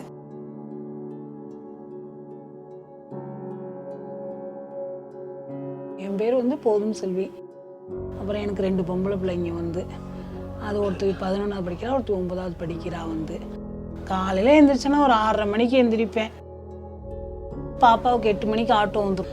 8 மணிக்கு ஆட்டோ கொடுத்துல அந்த பிள்ளைக்கு தயிர் சாதம் பெரியவளுக்கு +1க்கு அவளுக்கு கொடுக்குறதுக்குள்ளார ஆட்டோ வந்துடுன்னா அதுக்குள்ளே கட்டி கொடுத்துட்டு அதுக்கப்புறம் தான் சின்னவளை கிளப்பி விடுவேன். அதுக்கப்புறம் நம்ம வீட்டு வேலையெல்லாம் பார்த்துட்டு 10:30 மணிக்கு போனேன்னா 7 மணி ஆகிடும் வர. முதல் ஒரு டீச்சர் வீட்டுக்கு போனேன் வேலைக்கு. ஒரு 700 ரூபா சம்பளத்துக்கு போனேன். அதுக்கப்புறம் வந்து கொஞ்சம் கொஞ்சம் பார்க்க ஆரம்பிச்சுட்டு அதுக்கப்புறம் பக்கத்து வீட்டிலலாம் கூப்பிட ஆரம்பித்தாங்க. நீ எங்கள் வீட்டுக்கு வந்து பாருமா அப்படின்னு சொன்னாங்க. அப்புறம் இப்போ வந்து ஒரு 6000 ரூபா சம்பளத்தில் இருக்கிறேன். 6000 ரூபாய் எடுத்து செலவு பண்ணிட்டேன்னா அந்த மாதம் வர்றப்ப தான் எனக்கு காசு வேணும். அதுக்கப்புறம் நான் என்ன பண்ணுறது?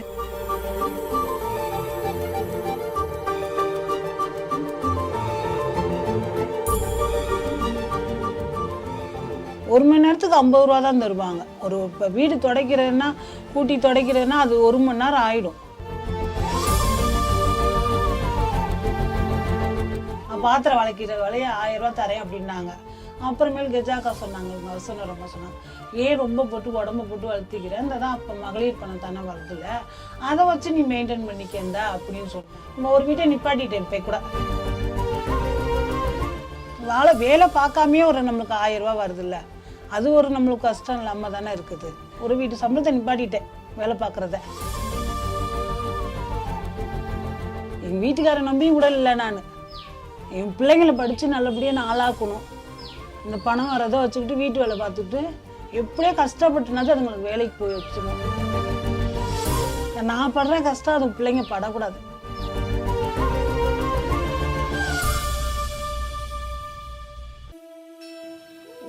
என் பேர் பாப்பா, ஊர் மூலவர்த்தி. எனக்கு 4 பேர், 2 பொம்பளை பிள்ளைய கட்டி கொடுத்தாச்சு, 2 பையன் இருக்காங்க. சாமி மருமக வேலைக்கு போகிற மட்டும் போனது, ஏன்னா கட்டடத்து வேலைக்கு போகணும், அது தலையெழுத்து 3வது மாடியிலேருந்து கீழே விழுகணும் தாகணும் அப்படின்னு விழுந்து செத்து போச்சு பாவம். அதுலேருந்து கஷ்டம். நானும் எங்கள் வீட்டுக்கார ஆம்பளைங்க இந்த பிள்ளைகளை பார்த்தோம்.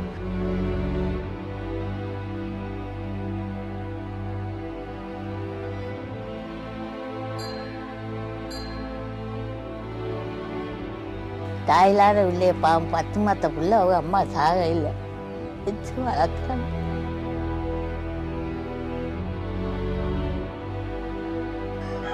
எங்கள் வீட்டுக்கார ஆம்பளையும் தவறி போயிட்டு இப்போ நான் தான் நம்ம பிள்ளைகளை வச்சு ரொம்ப கஷ்டப்படுறேன்.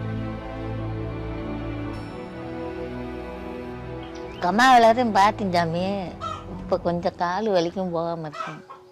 இல்லைன்னா அந்த காசை வச்சுதான் இந்த பிள்ளைகளை காப்பாற்றிட்டேன்.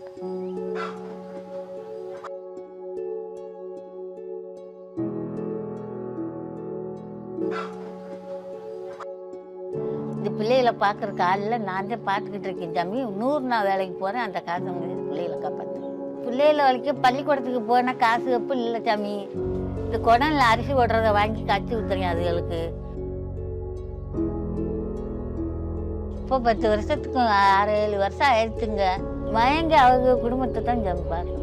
அது வந்து கூட நம்ம மக இல்லையே, இந்த பையங்க என்ன செய்கிறாங்க ஏது செய்கிறாங்க இது கூட வந்து எட்டி பார்க்க மாட்டாங்க சாமி.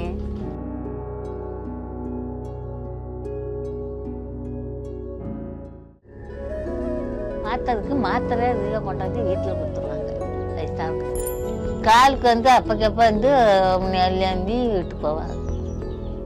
இப்போ கொஞ்சம் கால் பரவாயில்ல சாமி, கொஞ்சம் லீவ் விடும் நல்லா இருக்கு. இப்போ வச்சுக்கிட்டு இந்த பிள்ளைகளுக்கு மட்டும் கபடி அரிசியை போட்டு காய்ச்சி ஊற்றிக்கிட்டு உட்காந்துருக்கு.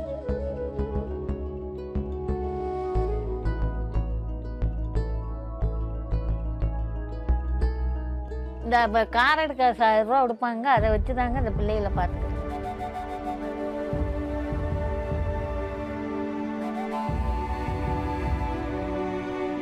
அது காசை வாங்கி தான் இந்த பிள்ளைகளை மட்டும் அரிசியை வாங்கி மட்டும் காய்ச்சி பள்ளிக்கூடத்துக்கு போயிருக்கு. ஒரு 10-20 ரூபாய் கையில் கொடுத்து அள்ளி கொடுப்போம்.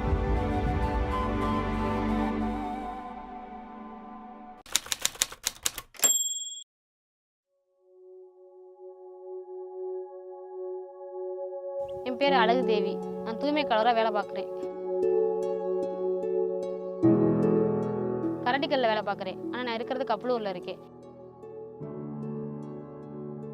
வேலை 8 மணிக்கு வேலைக்கு வரோம், ஸ்டார்ட் பண்ணுறோம். வேலைக்கு போய் நாங்கள் வாட்டுக்கு போவோம், வீடு தெருவா குப்பை வாங்குவோம். குப்பை வாங்கி குப்பையை பிரித்து செட்டு கொண்டு போவோம். செட்டு கொண்டு போய் குப்பையை பிரித்து போடுவோம். 8 மணிக்கு வந்தோம்னா இன்னும் 11 மணி வரை 11 மணி 12 மணி வரை இருப்போம்.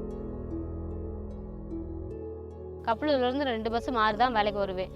அது கொஞ்சம் கஷ்டமாக இருந்துச்சு.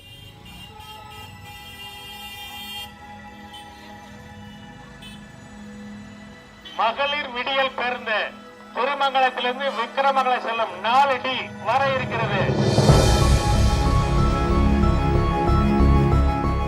காரடிக்கல், செக்காடா, கண்ணனூர், கீழப்பட்டி வழியாக நடுப்போல சென்று விக்கிரமங்கலம் வரை செல்லும் ரெடி ஆகிங்க.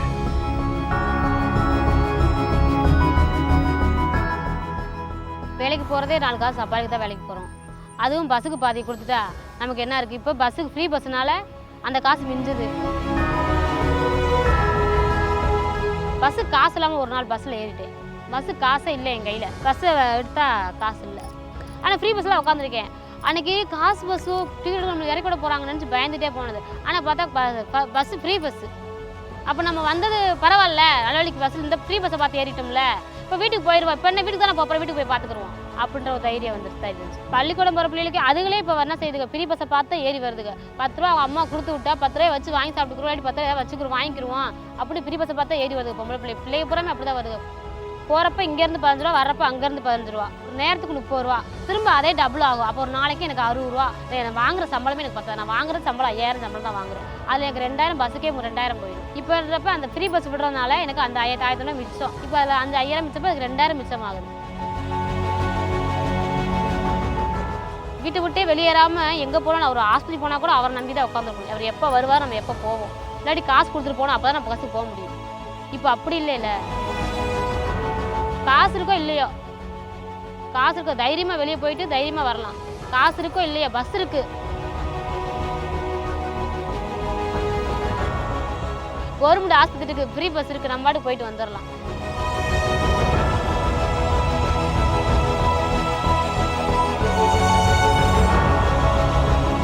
அந்த தைரியத்தை கொடுத்து ஃப்ரீ பஸ் தானே போயிட்டு வந்துடலாம் அப்படின்னு கொடுத்துச்சு. பெண்ணோட மொபிலிட்டி வந்து என்ன, அவங்க வந்து வேலைக்கு போகிறது ஒன்று, 2வது படிப்புக்கு வெளியில் போகணும், 3வது எல்லா மனிதர்களுக்கும் ஒரு வென்டிலேஷன் போட்டணும். அது வந்து வழிபாட்டு தலங்களுக்கு போவாங்க, இல்லை நண்பர்களை பார்க்க போவாங்க, இல்லை ஒரு உற்றார் உணர்வை பார்க்க போகிறாங்க.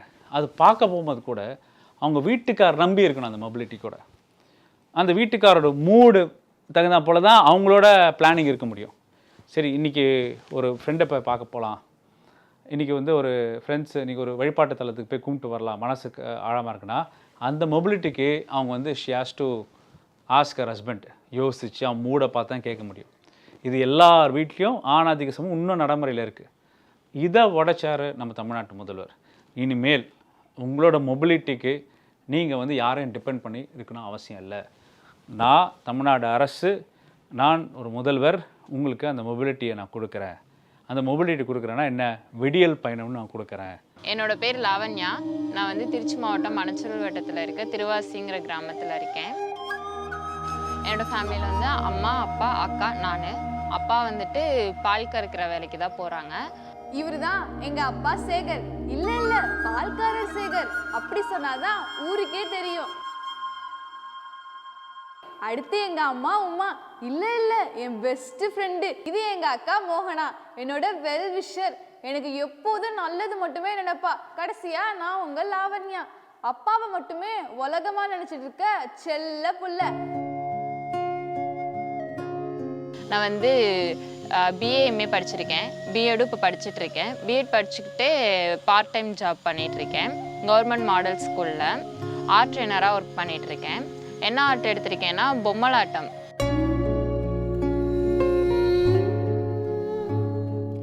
நான் மார்னிங் வந்துட்டு காலேஜ் போயிட்டு படிச்சுட்டு ஈவினிங் தான் பசங்களுக்கு எனக்கு ஒர்க்கு, பசங்களுக்கு சொல்லித்தர ஒர்க்கு. அதனால் நான் ஈவினிங் வந்துட்டு ஒர்க் பண்ணுவேன். காலேஜுக்கு டைம் ஆச்சு, நான் அப்புறம் வந்து மீதி கதையை சொல்கிறேன். ஒன் டேக்கு எனக்கு பார்த்தீங்கன்னா எங்கள் வீட்டிலேருந்து ஃபஸ்ட்டு சத்திரங்கிற மெயின் பஸ் ஸ்டாண்டுக்கு போகணும். அங்கேருந்து என்னோடய காலேஜுக்கு போகணும். காலேஜ்லேருந்து திரும்ப நான் ஈவினிங் வந்துட்டு ஒர்க் பண்ணுற ஸ்கூலுக்காக போகணும். எப்படியும் எனக்கு டிரான்ஸ்போர்ட்டுக்காகவே பர் டேக்கு ஒரு 50லேருந்து 70 வரைக்கும் செலவாகும்.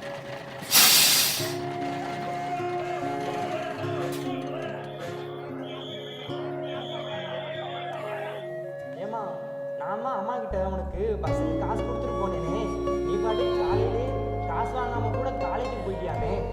அப்பா உங்களுக்கு விஷயமே தெரியாதா? இப்பதான் நம்ம தமிழக அரசு மகளிருக்கான விடியல் பயண திட்டத்தை கொண்டு வந்திருக்காங்கல்ல. இதனால நிறைய பெண்கள் மற்றும் கல்லூரி மாணவிகள் எல்லோரும் போக வேண்டிய இடத்துக்கு எந்தவித செலவும் இல்லாம போயிட்டு வராங்க. அப்பா பஸ்ஸுக்கு தர காசில் வந்துட்டு நாங்கள் எங்களுக்கு பிடிச்சது ஏதாவது வாங்கி சாப்பிட்றது, அந்த மாதிரிலாம் டைப்ரைட்டிங் புக்குக்கு பேப்பருக்கு அந்த மாதிரிலாம் வாங்கிக்குவோம். அதுக்கு வந்துட்டு இந்த அப்போ தோணும், அப்போ வந்துட்டு நாங்கள் ப்ரைவேட் பஸ்ஸில் ஏறாமல் இந்த பஸ்ஸுக்காக வெயிட் பண்ணி இதில் ஏறி வருவோம். அந்த காசை நம்ம சேவ் பண்ணலாம்.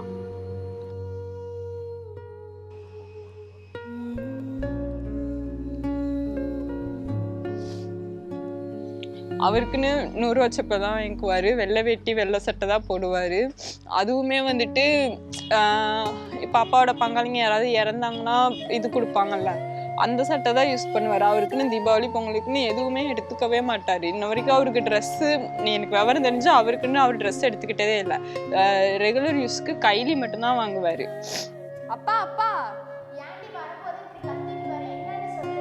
உன்கிட்டலாம் சொல்ல மாட்டேன், ஃபர்ஸ்ட் நான் அப்பாட்ட தான் சொல்லுவேன். சொல்லு சாமி. அப்பா இந்தாங்க உங்களுக்கு ஒரு சர்ப்ரைஸ். பஸ்ஸு ஃப்ரீப்பான்னு சொன்னாலுமே எனக்கு வச்சுக்கோமா அப்படின்னு காசு கொடுப்பாரு. ஸோ அதை வச்சு ஏதாவது வாங்கலான்ற மாதிரி யோசிச்சுலாம் வாங்கி கொடுத்துருக்கேன். அப்பாவுக்கு ஒரு வெளியில் செயின், அப்பாவுக்கு வந்துட்டு ஒரு நல்ல பிராண்டு செருப்பு, டிஷர்ட் போட்டு பார்க்கணுன்னு எனக்கு ஆசை. எங்கள் அப்பாவுக்கு ஒரு நல்ல பிராண்டு டிஷர்ட்டு இந்த மாதிரி எல்லாமே நான் வாங்கி கொடுத்தேன். என்ன மாதிரி ஒரு பொண்ணாக வந்துட்டு அப்பா கிட்ட அம்மா கிட்டலாம் காசு வாங்காமல் தனியாக வாழணும் அப்படின்னு நினைக்கிற பொண்ணுங்களுக்கு வந்துட்டு இந்த சமுதாயமும் சரி தமிழக அரசும் சரி அதுக்கான தகவமைப்பை நிறைய ஏற்படுத்தி கொடுக்குறாங்க. அதை நம்ம தான் யூஸ் பண்ணிக்கணும். நிறைய பேர் அதை யூஸ் பண்ணிக்கிறாங்க அப்படிங்கிறதையும் நம்புகிறேன். ஒரு மாதத்துக்கு ஒரு வீட்லேயும் 888 ரூபாயிலேருந்து 1000 ரூபாய் வரைக்கும் சேமிக்கிறாங்க ஒரு மாதத்துக்கு. அப்போது ஒரு வருஷத்துக்கு கிட்டத்தட்ட 12,000 ரூபாய். 4 வருஷமாக இந்த 5 வருஷமாக இந்த ப்ரோக்ராம்னா இந்த ப்ரோக்ராம்னால் ஒவ்வொரு இல்லத்தரசியும் 60,000 ரூபாய் வரைக்கும் சேமிச்சிருக்காங்க. ஏன்னா முதல்வரோட விடியல் பயணத்தினால. ஓசி பஸ்ஸில் இவங்க போகிறாங்க, இந்த ஓசி பஸ் இவங்களுக்கு எதுக்கு, 2000 ரூபாயில் என்ன பண்ண போகிறாங்க அப்படின்னு நிறைய பேர் கேட்குறாங்க. ஆனால் உங்களுக்கு வந்து அது எப்படின்னு தெரில. அந்த 2000 ரூபாய்ன்றது எங்களுக்கு வந்து நிறைய யூஸ்ஃபுல்லான விஷயம் இருக்குது. மதுரை மண்டலத்தை மட்டும் 400 வண்டிக்கு மேலே அதிகமான வண்டி ஓடிக்கிட்டு இருக்கு. இதில் லட்சக்கணக்கான பெண் பயணிகள் மற்றும் ஸ்கூல் பிள்ளை எல்லாருமே பயணிக்கிறாங்க. என் பேர் முத்தமிழ் பொன்மணி. நான் கேபி விஸ்வநாதன் மெடிக்கல் காலேஜில் பிஎஸ்சி கார்டியாக் டெக்னாலஜி படிச்சுட்ருக்கேன், 4th இயர். அப்பா பேர் வந்து மகேஸ்வரன். அப்பா வந்து பஜாரில் வியாபாரம் பண்ணுறாங்க. அம்மா பேர் வந்து அம்பிகா. அம்மா வீட்டில் டெய்லரிங் பண்ணிகிட்ருக்காங்க. தம்பி தங்கச்சி வந்து காலேஜ் படிச்சுட்ருக்காங்க. இப்போ எங்கள் 3 பேருக்குமே வந்து காலேஜ் ஃபீஸ் அப்படி கட்டுறது வந்து ரொம்ப சிரமமாக இருக்கிறதுனால நான் வந்து குழந்தையாக இருக்கிறதுனால வேலைக்கு போகணும் அப்படின்ற ஒரு முடிவெடுத்தேன். அப்போ வந்து எனக்கு எதில் இன்ட்ரெஸ்ட்டாக நான் வந்து ஆர்ட்டு நல்லா பண்ணுவேன், கிராஃப்ட் இது ஒர்க்ஸ், அப்புறம் ஸ்டோன் ஆர்ட், வார்லி ஆர்ட் இதெல்லாம் நல்லா பண்ணும்போது எனக்கு வந்து ஒரு ஆப்பர்ச்சுனிட்டி கிடச்சிச்சு. இந்த மாதிரி கவர்மெண்ட் ஸ்கூலில் வந்து ORT அவுட்ரீச் ஆர்ட் ட்ரெயினராக ஒர்க் பண்ணணுன்றப்ப நான் வந்து ஸ்கூலில் வந்து இப்போ ஒர்க் பண்ணிகிட்ருக்கேன்.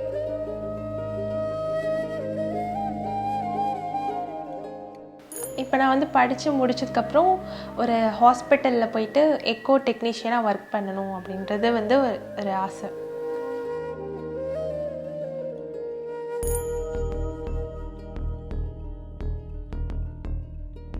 இப்போ வீட்டிலேருந்து நான் ஃபஸ்ட்டு GH டியூட்டி போயிட்டு அதுக்கப்புறம் தான் ஸ்கூலுக்கு வந்து கிளாஸ் எடுக்க போவேன். ஃபஸ்ட்டு GHக்கு போகிறதுக்கே எங்கள் வீட்டிலேருந்து 2 பஸ் மாறி GH போயிட்டு அங்கே டியூட்டி 2 மணிக்கு முடிஞ்சதுக்கப்புறம் அங்கேருந்து 2 பஸ் மாறி ஸ்கூலுக்கு வந்து கிளாஸ் எடுக்க போவேன். இப்போ 4 பஸ் நான் மாறி வர்றதுக்கு வந்து டோட்டலாக ஒரு நாளைக்கு வந்து எனக்கு வந்து 70 ரூபா வந்து செலவாகுது. மாதத்துக்கு பார்த்தாங்கன்னா 2,100 ரூபா, வருஷத்துக்கு வந்து 24,000 ரூபா முன்னெல்லாம் செலவாயிட்டு இருந்துச்சு.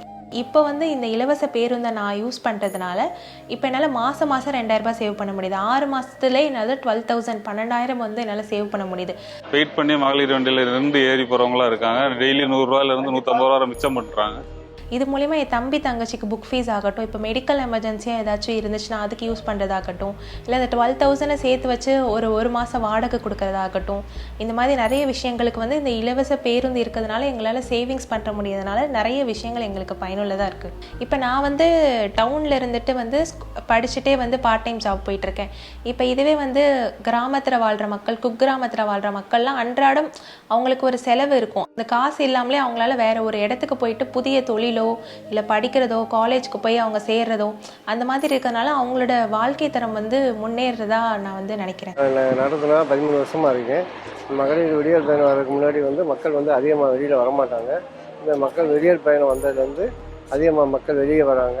நிறைய கட்டட வேலைக்கு போகிறாங்க, 100 நாள் வேலைக்கு போகிறாங்க. இந்த திட்டம் வந்து எனக்கு மட்டும் இல்லை, வாழ்க்கையில் வந்து முன்னேறணும்னு நினைக்கிற எல்லா பெண்களுக்குமே வந்து ஒரு நல்ல திட்டமாக இருக்குது. ஒரு மிகப்பெரிய நம்பிக்கை எங்களுக்கு கொடுக்குது.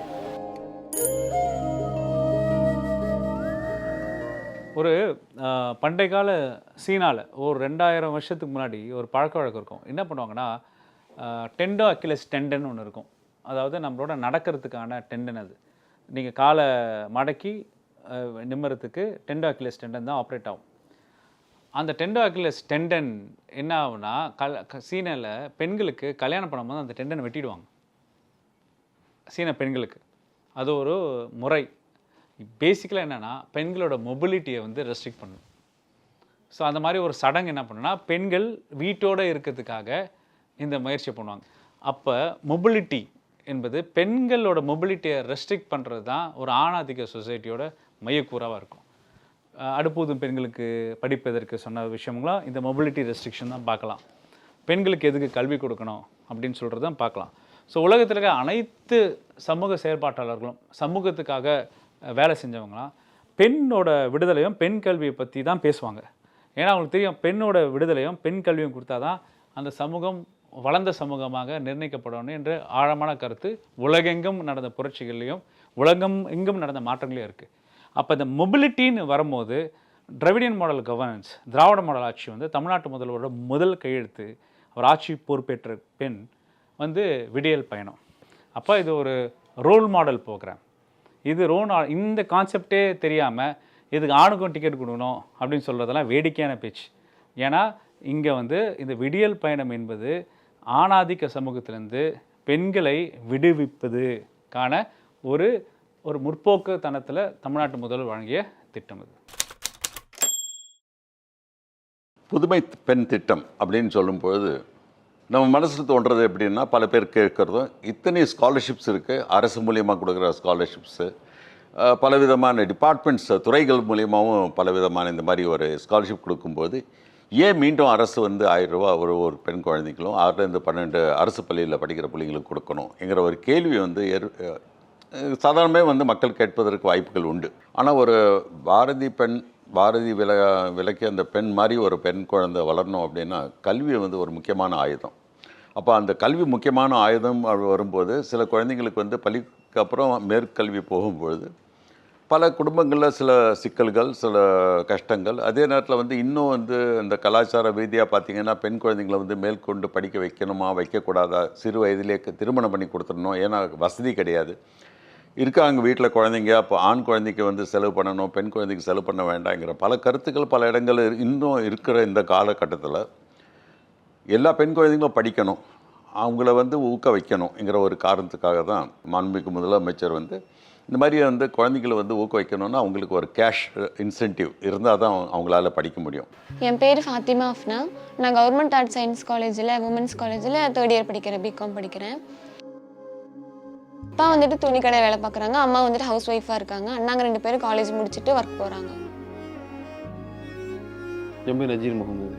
அவங்க யாருமே, அதாவது எங்கள் ஃபேமிலியில் அதிகமாக படிப்பு யாருமே கிடையாதுங்க. இப்போ தான் ஃபஸ்ட்டு என் பொண்ணுடைய படிக்க வச்சுருக்கேன், டிகிரி அளவுக்கு. 3 பிள்ளைகளில் வந்து 2 பேர், ஒருத்தன் எலக்ட்ரிஷியன் வேலைக்கு போகிறான், அப்படி இன்னொருத்தர் படிச்சுட்டு வேலைக்கு போயிட்டுருக்கா. அப்படி இப்போ பாப்பாவை வந்து மேரேஜ் பண்ணான்னு ஐடியாவில் இருந்தோம். ஆனால் என்னன்னா பாப்பா படிக்கணும், நான் காலேஜ் தான் படிப்பேன், மேரேஜ்லாம் பண்ண மாட்டேன்னு சொன்னோம். காலேஜில் படிச்சுட்டு இருக்காங்க. எனக்கு படிப்பில் இன்ட்ரெஸ்ட் அதிகம் சின்ன வயசுலேருந்தே. இவங்க வந்துட்டு 12th முடித்ததும் மாப்பிள்ளை வருது அப்படின்னு சொல்லவும் நான் அழுதுட்டு தான் அடுத்து நான் படிக்கவே வந்தேன். அழுது. அப்புறம் வீட்டில் ரொம்ப ஃபோர்ஸ்லாம் பண்ணல. ஆனால் சொந்தக்காரவங்க தான் எதுக்கு படிச்சுட்டு படிப்பெல்லாம் வேஸ்ட்டு, எப்படியுமே கல்யாணம் பண்ணி போய் வாழ போகிறதான்னு சொல்லிட்டே இருந்தாங்க. வீட்டில் எனக்கு சப்போர்ட்டாக இருந்தாங்க. அதனால நான் அழுதுட்டு எப்படியோ படிக்க வந்துட்டேன். அது நம்ம எனக்கு வந்து அந்த ஐடியாவே கிடையாது, படிக்க வைக்கிறங்கிற ஐடியாவே இல்லாமல் தான் இருந்தேன்.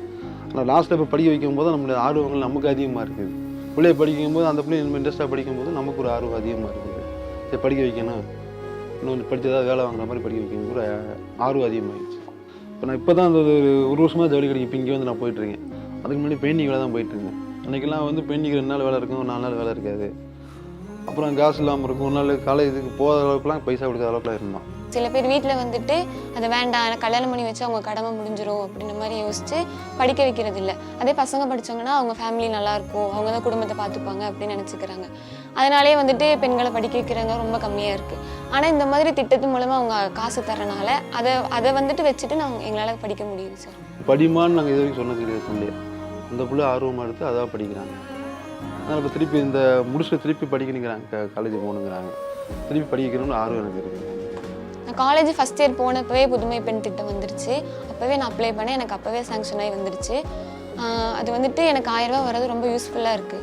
வீட்டில் வந்துட்டு நம்ம எனக்கான செலவுக்கு காசு கேட்க வேண்டாம்.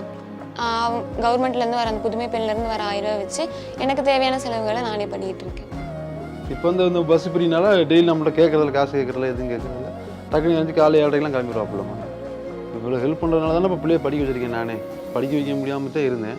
இப்போ இத்தனை நமக்கு வந்து பஸ் ஃப்ரீ, மாதம் 1000 ரூபா எல்லாம் வரும்போது நமக்கு வந்து நம்மகிட்ட வந்து காசை வாங்காத அளவுக்கு பொண்ணு படிச்சுக்குது. இப்போ மாதம் 1000 ரூபானா அதை சேர்த்து வச்சுக்கிறது. தேவைன்னா ஃபீஸ் கட்டணுமா, 2000 ரூபா 500 ரூபா வேணுமா, அந்த சேர்த்து கட்டிக்க எல்லாமே. அது ஹெல்ப்பாக தான் இருக்குது நமக்கு அந்த 1000 ரூபா. ஏன்னா பல இடங்களில் நாங்கள் பார்க்குறோம், இன்றைக்கி இருக்கிற சூழ்நிலையில் வந்து அவங்க வந்து ஒரு பகுதி நேர வேலைக்கு போக வேண்டியிருக்கு, இல்லை வேறு ஏதாவது ஒரு கஷ்டப்பட வேண்டியிருக்கு. அந்த மாதிரி பண்ணிவிட்டு அதுக்கப்புறம் படிக்க வேண்டியிருக்கு. இந்த பணம் வந்து அவங்க எதுக்கு வேணாலும் யூஸ் பண்ணலாம். அதாவது 1000 ரூபா அவங்களுடைய படிப்பு கல்விக்கும். ஏன்னா போக்குவரத்து வந்து ஃபஸ்ட்டு வந்து அதை வந்து சுலபமாக பண்ணி குழந்தைங்க போயிட்டு வர்றதுக்கு ஒன்றும் பிரச்சனை இல்லை. போன பிறகு கூட படிக்கணும், ஒரு புத்தகம் வாங்கணுமா, ஒரு இன்ஸ்ட்ருமெண்ட் வாங்கணுமா, இல்லை அந்த பணத்தை சேர்த்து வச்சு அவங்க ரெக்கரிங் டெபாசிட்டில் வச்சு மேற்கொண்டு அவங்களுடைய ஒரு பயனுக்காக ஒரு ப்ராஜெக்ட்டுக்கும் உபயோகிக்கலாம். அவங்க சந்தர்ப்ப சூழ்நிலை கொண்டு வரதுக்காக தான் இந்த புதுமை பெண் திட்டம். அதில் ஒன்றே ஒரு ரிக்வெஸ்ட் என்ன, அந்த குழந்தைங்க வந்து தமிழ்நாடு அரசு பள்ளியில் படித்திருக்கணும், 6லேருந்து 12 படித்திருக்கணும். படித்த குழந்தைங்களுக்கு கண்டிப்பாக இந்த உதவி பணம் சேரும். நாங்கள் எப்படின்னா காலைல 8 மணிக்கு நாங்கள் காலேஜ் போக மாட்டோம், டியூட்டி தான் போவோம். பேஷண்ட் எப்படி வருவாங்கன்னு சொல்ல முடியாது. ஆக்சிடென்ட் ஆகி வருவாங்க, அப்படியே ரத்தம் ஓட வருவாங்க, பாய்சன் குடிச்சிட்டு வருவாங்க, வாமிட்டிங், அது மாதிரி நிறையா இருக்கும். எல்லா விதமான கேஸுமே நாங்கள் எமர்ஜென்சி வார்டில் நாங்கள் பார்ப்போம்.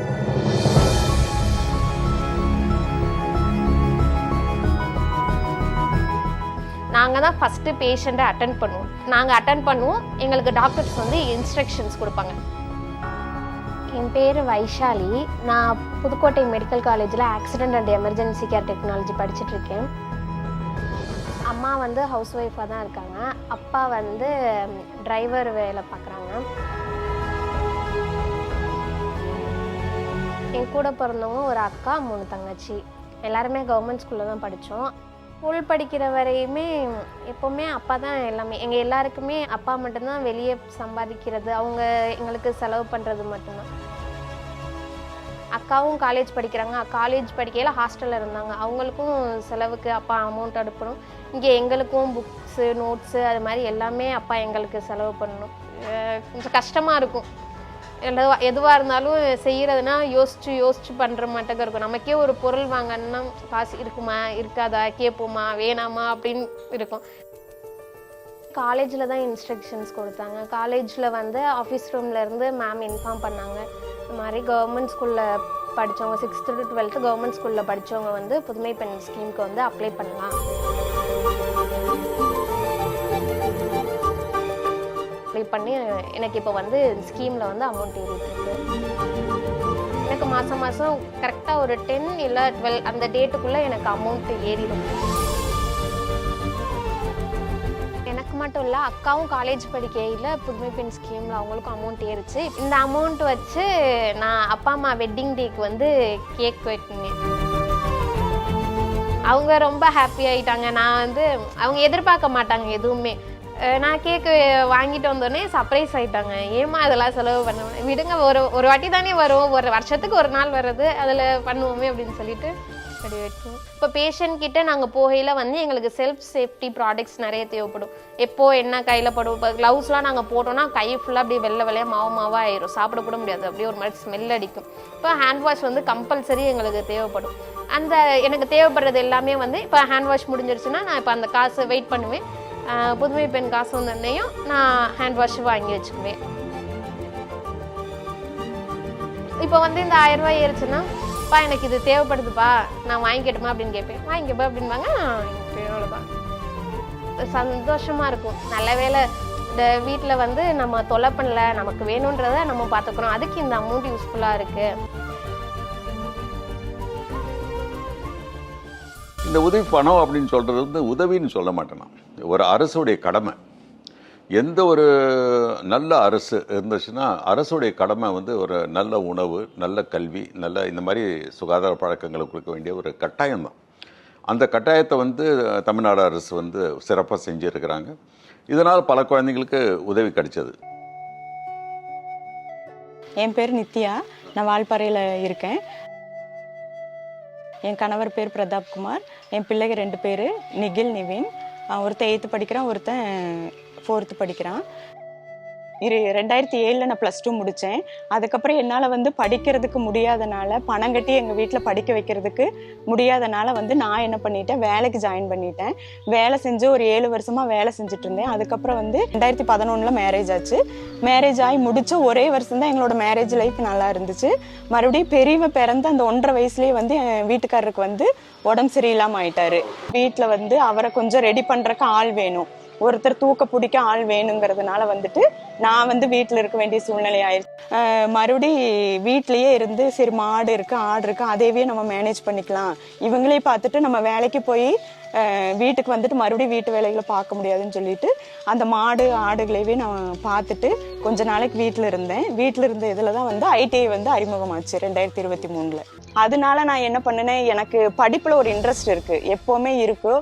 வயசு போனாலுமே அதுக்கப்புறம் நம்மளால் படிக்க முடியுமா அப்படிங்கிறத வந்து யோசனை பண்ணினேன். ஆனால் இங்கே வந்து ஒரு டிஎன்பிஎஸ்சி எழுதுறதா இருக்கட்டும், அதுக்கு வந்து எல்லாமே ஏஜ் லிமிட்டட் வச்சுட்டாங்க. அப்போ வந்து நம்ம அதை சப்போர்ட் பண்ணுறதுனால வாய்ப்பு இல்லை, எனக்கு கிடைக்கல. அப்போ இங்கே வந்து அன்லிமிட்டெட் ஏஜ் வந்து அன்லிமிட்டெட். அப்போ வந்து சரி நம்மளும் வீட்டில் இருக்கிற பெண்கள் நம்மளும் படிக்கலாம் அப்படின்னு சொல்லிட்டு தான் நான் வந்து ஐடிஐ தேர்ந்தெடுத்தேன். மறுபடியும் டெக்ஸ்டைல் மெக்கட்ரானிக் போட்டு இப்போ 2வது ஆண்டு படிச்சுட்டு இருக்கேன். வேண்டாம் விடு, இருக்கிறத மேனேஜ் பண்ணி பசங்களை பாரு, மாடு இருக்குது, ஆடு இருக்குது, அவங்கள அதை பார்த்துட்டு வீட்லேயே இரு அப்படின்னு. இல்லை எனக்கு இது எனக்கு ஒரு ஆப்பர்ச்சுனிட்டி, நீங்களா ஃபீஸ் கட்டி படிக்க வைக்கிறீங்க அப்படிங்கிற மாதிரி அவரை ஒரு கன்வே பண்ணி கிளாஸ்ல ஒரு செமினார் எடுத்தா கூட அந்த வீடியோ கொண்டு வந்து நான் காட்டுவேன் பையங்கள்ட்ட. இங்க வர அம்மா இத்தனை வயசுக்கு அப்புறம் வந்து இங்க பாரு எவ்வளவு போர்டு, இங்க வர சுவிட்ச் போர்டு செஞ்சிருக்கேன் பாரு, லேம்ப் பெரிய வச்சிருக்கேன் பாரு, இங்க வர செமினார் கிளாஸ் எடுத்திருக்கேன் பாரு அப்படின்னு சொல்லிட்டு அந்த வீடியோ கொண்டு வந்து ஒவ்வொன்றா காட்டுவேன் நான். அம்மா என்னங்கம்மா எங்களுக்கு 35 இயர்ஸ் ஆயிடுச்சு, நீ மறுபடி படிச்சு, அது என் சின்ன பையன் கேட்பா, மறுபடி படிச்சு நீங்க வேலைக்கு வர்றதுக்குள்ள நான் வந்து உங்களை வந்து பாத்துக்கிற நிலைமைக்கு வந்துருவேனேங்கம்மா அப்படின்னு சொன்னாங்க. ஒரு ஹோம்ஒர்க் கேட்ட அம்மா நீங்க எழுதுறீங்களா, அம்மா நீங்க படிக்கிறீங்களான்னு நான் வந்து உட்காந்து இங்க பாரு உனக்கு ஒரு ரோல் மாடலா இருக்கணும்னு நினைக்கிறேன், அம்மா இந்த வயசுக்கு நான் படிக்கிறேன் அப்படிங்கிற பட்சத்துக்கு நீ தெரிஞ்சுக்கோ. அம்மாக்கு அந்த வாய்ப்பு கிடைக்கல, எனக்கெல்லாம் இங்கிலீஷ் பேசணும்னு ரொம்ப ஆசையா இருந்துச்சு. ஆனா அதே வந்து நம்மளுக்கு கிடைக்காத இதே நான் பசங்களுக்கு கொடுக்கணும்னு சொல்லித்தான் உன்னை நான் இங்கிலீஷ் மீடியமே சேர்த்திருக்கேன். அந்த சூழ்நிலை எனக்கு அந்த ஸ்டைபண்டும் இல்லை, அந்த புதுமை பெண் திட்டம் 1000 ரூபாய் இல்லைனாலும் என்னால் படிச்சிருக்க முடியாது. நான் வீட்லேயே தான் இருந்து ஒன்று ஆடு மாடுகளை பார்த்துட்டு இருந்திருக்கணும், இல்லை குழந்தைகளை பார்த்துட்டு வெளியில் ஏதாவது நான் எங்காவது ஒரு சம்பளத்துக்கோ அந்த மாதிரி தான் நான் வேலைக்கு போயிருக்க முடியும். என்னோட கனவு வந்து இந்த 15 வருஷத்துக்கு அப்புறம் நினைவாகுங்கிற ஒரு நம்பிக்கை இல்லாமல் போயிருக்கு சார்.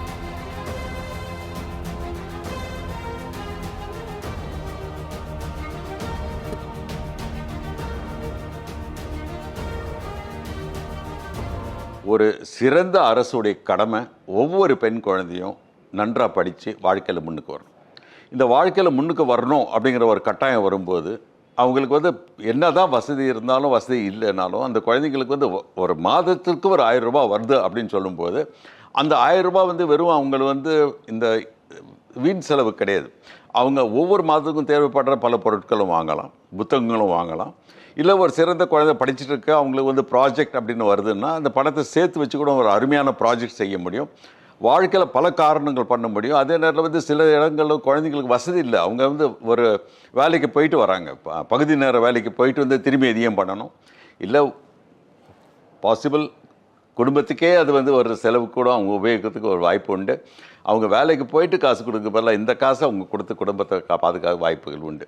2 பேருமே போலீஸ் ஆகணும் தான் நான் சொல்கிறேன். டிஎஸ்பி குரூப் 1ல் டிஎஸ்பி ஆகணும்.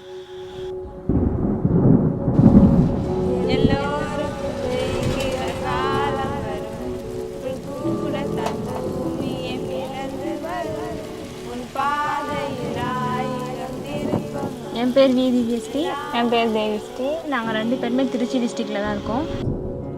6th-லேருந்து 10th வரைக்கும் அரசு மேல்நிலைப்பள்ளி ஐலாப்பட்டில் படித்தோம். 11th 12th வந்து திருச்சிராப்பள்ளி மாடல் ஸ்கூலில் படித்தோம். இப்போ வந்து பார்த்திங்கன்னா தந்தை பெரியார் கவர்மெண்ட் ஆர்ட்ஸ் சயின்ஸ் காலேஜில் படிச்சுட்ருக்கோம். ஃபஸ்ட் இயர் பிசிஏ படிச்சுட்ருக்கோம். அம்மாவோட வருமானத்தை வச்சு மட்டுமே நாங்களால் வந்து குடும்பத்தை வந்து ஓட்ட முடியல. நாங்கள் ஸ்கூல் படிக்கும்போது 6th-லேருந்து 10th வரைக்குமே வந்து பக்கத்தில் இருக்கக்கூடிய மளிகை தோட்டத்தில் தான் போய் பூ எடுப்போம்.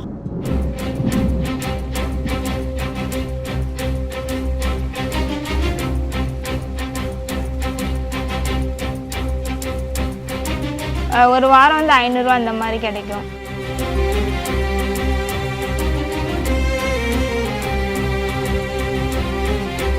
ஒரு 6 மணி வரைக்கும் கூட எடுத்துருக்கோம். லீவ் நாளெல்லாம் காலைல 6 மணிக்கு போயிட்டு சாயந்தரம் 6 மணி வரைக்கும் கூட எடுத்துருக்கோம். கஷ்டம் வந்துன்னா மருந்து அடிப்பாங்க, அந்த கண்ணெல்லாம் வலிக்கும், கண்ணு வந்து எரியும். 4 மணிக்கு எழுந்திரிச்சிருவோம். சீக்கிரமாக எழுந்திரிச்சு படிச்சுட்டு 2 மணி நேரம் படிச்சுட்டு மறுபடியும் 6 மணிக்கு போயிடுவோம்ல. அது வந்து கொஞ்சம் கஷ்டமாக தான் இருக்கும், மறுபடியும் என்ன ஊருக்கு போகிறதா அப்படின்ட்டு. ஆனால் இப்போ நாங்கள் 2 மணி நேரம் படிச்சனால அந்த டைம் வந்து நமக்கும் மைண்டு ஃப்ரீயாக இருக்கணும் அப்படின்றனால நாங்கள் அதை இப்படி யூஸ் பண்ணிப்போம். 2 பேர்த்துக்குமே போலீஸ் ஆகணும். போலீஸ் அந்த யூனிஃபார்ம் எல்லாம் ஒரு ஈர்ப்பு. அதுக்காண்டி தான் இப்போ நாங்கள் மெயினாகவே என்சிசிலே சேர்ந்தோம். ஏன்னா இப்போ போலீஸில் வந்து ஸ்பெஷல் மார்க்கு இந்த மாதிரி என்சிசி என்எஸ்எஸ்க்குலாம் தனியாக மார்க் ஒதுக்குறாங்க. இப்போ என்சிசி இருக்கும்போது நாங்கள் அதில் மார்க்ஸ் இது பண்ணால் ஈஸியாக நம்மளால் கொஞ்சம் ஸ்கோர் பண்ணிட்டு போயிடலாம் அப்படின்றதுக்காக தான் என்சிசி சேர்ந்தோம். காலேஜ்லேருந்து நாங்கள் சேரும்போது சொல்லிட்டாங்க, இந்த மாதிரி 6th-லேருந்து 12th வரைக்கும் கவர்மெண்ட் ஸ்கூலில் படித்தா நமக்கு இந்த மாதிரி ஸ்கீம் வரும், புதுமை பெண் வரும்னு சொல்லிட்டாங்க. காலேஜில் அப்ளை பண்ணிட்டாங்க. நாங்கள் ஆனால் ஓகே நமக்கு இது வந்தால் யூஸ்ஃபுல்லாக இருக்குன்னு தான் நினச்சோம். ஸ்கூல் படிக்கும்போது இப்போ வந்து நாங்கள் பூ எடுத்தனால அந்த காசு வந்து நாங்கள் யூஸ் பண்ணோம். இப்போ வந்து காலேஜ்லேயே எங்களுக்கு 1000 ரூபா தரனால அது நாங்கள் எஜுகேஷனலுக்கு யூஸ் பண்ணிக்கிறது ரொம்ப யூஸ்ஃபுல்லாக இருந்துச்சு. இப்போ நாங்கள் இந்த 1000 ரூபா நாங்கள் சம்பாதிக்கணும் அப்படின்னா நாங்கள் 2 வாரம் போடுற உழைப்பு தான் எங்களுக்கு அந்த 1000 ரூபாய் கிடைக்குது. இப்போ வந்து கவர்மெண்ட்டே மாதம் 1000 ரூபா தரனால இப்போ நாங்கள் வேலையை வந்து குறைச்சிட்டு படிக்கிறதுக்கு ரொம்ப டைம் ஸ்பெண்ட் பண்ணனால எங்கள் கனவுகளை நோக்கி ஓடுறதுக்கு ரொம்ப யூஸ்ஃபுல்லாக இருக்குது. எக்ஸாமுக்கு ப்ரிப்பேர் பண்ணுறதுக்கும் இது டைம் கிடைக்கிறனால ரொம்ப யூஸ்ஃபுல்லாக இருக்குது. அதில் வரக்கூடிய காசை வச்சு நாங்கள் ஸ்டடீஸ்க்கே நாங்கள் நோட்டு இந்த மாதிரி வாங்கிக்குவோம். அதுவே எங்களுக்கு யூஸ்ஃபுல்லாக இருந்துச்சு. அம்மாட்ட கேட்காம நாங்களே வாங்கிக்கிறது எங்களுக்கு கொஞ்சம் யூஸ்ஃபுல்லாக இருந்துச்சு. ஸோ அந்த மாதிரி விவசாயிகளோட எல்லாம் நான் பேசும்போதும் கிராமங்களுக்கு செல்லும் போதும் அவங்க வாயில் வர ஒரு உச்சரிப்பு என்னென்னா, இத்தனை நாளாக வந்து குழந்தைங்களை வந்து படிக்க வைக்கணுமா, பெண் குழந்தைய படிக்க வைக்கணுமா, எங்களுக்கு அந்த வசதி இருக்குமாங்கிற கேள்விகள் வந்து பல கிராமங்களில் வருது. அவங்க சொன்னது வந்து இது வந்து ரொம்ப சிறப்பான ஒரு திட்டம், எங்களுக்கு வந்து ரொம்ப வசதியாக இருக்குது, சந்தோஷமாக இருக்குங்கிற ஒரு கருத்து முன் வச்சுருக்கிறாங்க. இதுவே ஒரு பெரிய அச்சீவ்மெண்ட்டு. இன்னும் சார்ந்து இன்னும் நிறைய குழந்தைகள் படித்து வாழ்க்கையில் முன்னுக்கு வரணும். பெண் குழந்தைங்களை வந்து ஆதரித்து வரும்போது ஒரு கேள்வி சில குடும்பங்கள் வந்து வருது, அது என்ன பெண் குழந்தைங்களுக்கு மட்டும், எங்களுக்கு பெண் குழந்தை இல்லை ஆனால் ஆண் பிள்ளை இருக்குது, படிக்க வைக்கணும், எங்களுக்கு வசதி இல்லை, நாங்கள் என்ன செய்யலாம் அப்படிங்கிற ஒரு கேள்வி வரும்போது அரசு வந்து யோசித்து 2024 இல்லை ஆண் குழந்தைங்களுக்கு நாங்கள் உதவி செய்கிறோம். ஆனால் அதுக்கு ஒரு கட்டாயம் என்னென்னா 6லேருந்து 12 அவங்க தமிழ் மீடியத்தில் படிச்சிருக்கணும். தமிழ் மீடியம் படிச்சிருந்தாங்கன்னா அந்த குழந்தைங்களுக்கு கண்டிப்பாக வந்து உற்சாகம் ஊட்டி அவங்களுக்கு வந்து வெறும் மேல் படிப்புன்னு சொல்லும்போது நிறைய குழந்தைங்க வந்து வெறும் கிராஜுவேட் ப்ரோக்ராம் அப்படின்னு கூட நினைக்கலாம். இது வெறும் கிராஜுவேட் ப்ரோக்ராம்ன்ற டிகிரி, அதாவது ஆர்ட்ஸ் அண்ட் சயின்ஸ் மட்டும் இல்லை, எந்த யூஜி ப்ரோக்ராம் இருந்தாலும் சரி, அது டிப்ளமா இருந்தாலும் சரி, டிகிரி இருந்தாலும் சரி, சர்டிஃபிகேட் இருந்தாலும் சரி, அதுக்கு எல்லாத்துக்கும். ஆனால் தமிழ் மீடியத்தில் அவங்க வந்து 6லேருந்து 12 படிச்சிருந்தாங்கன்னா இந்த குழந்தைங்களுக்கு வந்து அந்த ஒரு 1000 ரூபாய் மாதத்துக்கு அவங்களுக்கும் டைரெக்டாக போகும். இது ஒரு முக்கியமான கருத்து என்னென்னா, புதுமை பெண் திட்டமாக இருக்கட்டும், தமிழ் புதல்வன் திட்டமாக இருக்கட்டும், இந்த 2 திட்டத்தையும் வந்து நடுவில் யாரும் வரப்போகிற வாய்ப்பே கிடையாது. காசு நேராக அந்த குழந்தையுடைய அவங்களுடைய அக்கௌண்ட்டில் டைரெக்டாக போய் சேரும். அதனால் குழந்தைங்களுக்கு வந்து ஒரு ஓனர்ஷிப், பொறுப்பு வரும். என் பேங்க்கில் என் பணம் என் சேருது அப்படின்னு வரும்போது கண்டிப்பாக வந்து நிறைய குழந்தைங்களுக்கு ஒரு பொறுப்பு, என் பணத்தை நான் எப்படி செலவழிக்கணும். ஸோ பொருளாதாரத்தையும் இன்டைரக்டாக நாங்கள் சொல்லித்தரோம் இந்த திட்டங்கள் மூலியமாக. ஒரு ரெஸ்பான்சிபிலிட்டி, ஓனர்ஷிப்பும் வரும்போது நிறைய குழந்தைங்க படித்து முன்னுக்கு வரும்போது கண்டிப்பாக வந்து அந்த குடும்பங்கள் முன்னேறும். குடும்பங்கள் முன்னேறிச்சுன்னா அந்த ஒரு கிராமமோ ஒரு டவுனோ ஒரு நகரமோ முன்னேறதுக்கு வாய்ப்புகள் உண்டு. நம்ம நகரம் மாநிலமே முன்னேறதுக்கு பல விதமான வாய்ப்புகள் உண்டு. என் பேர் ஜெயராம், நான் சிறுவாணி சாடிவேலில் இருக்கேன்.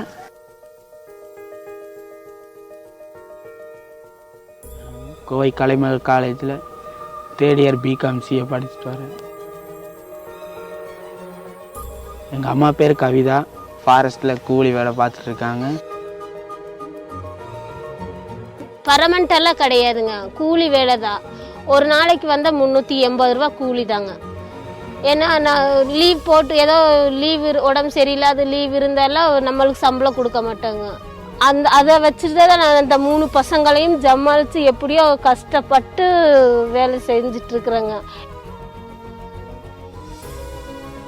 அப்புறம் வீக்கெண்டனா நான் இங்கே டீ கடைக்கு வேலைக்கு போயிடுவேன். வாழைக்காய் சீவுவேன். அப்புறம் ஏதாச்சும் காய்கறி வேணுன்னா வெட்டி கொடுத்துட்டு இருப்பேன். இவன் வந்து என்ற சூழ்நிலையை புரிஞ்சுட்டு நான் வேலைக்கு போகிறேம்மா அப்படிங்கிறா. வேண்டாப்பா, நீ வேலை செஞ்சுட்டே இருந்தாலும் நீ படிக்கணும், நீ படிக்காம நிறுத்தக்கூடாதுன்னு நான் சொல்வேனுங்க. ஒரு நாளைக்கு 300 ரூபா கொடுப்பாங்க, 2 நாளைக்கு 600 ரூபா. சனி ஞாயிறு மட்டும் போயிட்டு வந்துட்டே இருப்பேங்க. என் பெரிய பையன் வந்து படிச்சுதுங்க, +2 முடிச்சு காலேஜே போனாங்க. 3 மாதம் இருந்தானுங்க. 3 மாதத்துக்கு அப்புறம் அவங்க அப்பா இறந்துருச்சு. அப்புறம் அங்கே வந்து மாதம் 5000 பணம் கட்டணும், ஹாஸ்டல் ஃபீஸ் கட்ட முடியலைங்க. எனக்கு கலைமகள் காலேஜில் தான் தமிழ் புதல்வன் ஸ்கீம் சொன்னாங்க, அவங்களே அப்ளை பண்ணி கொடுத்தாங்க.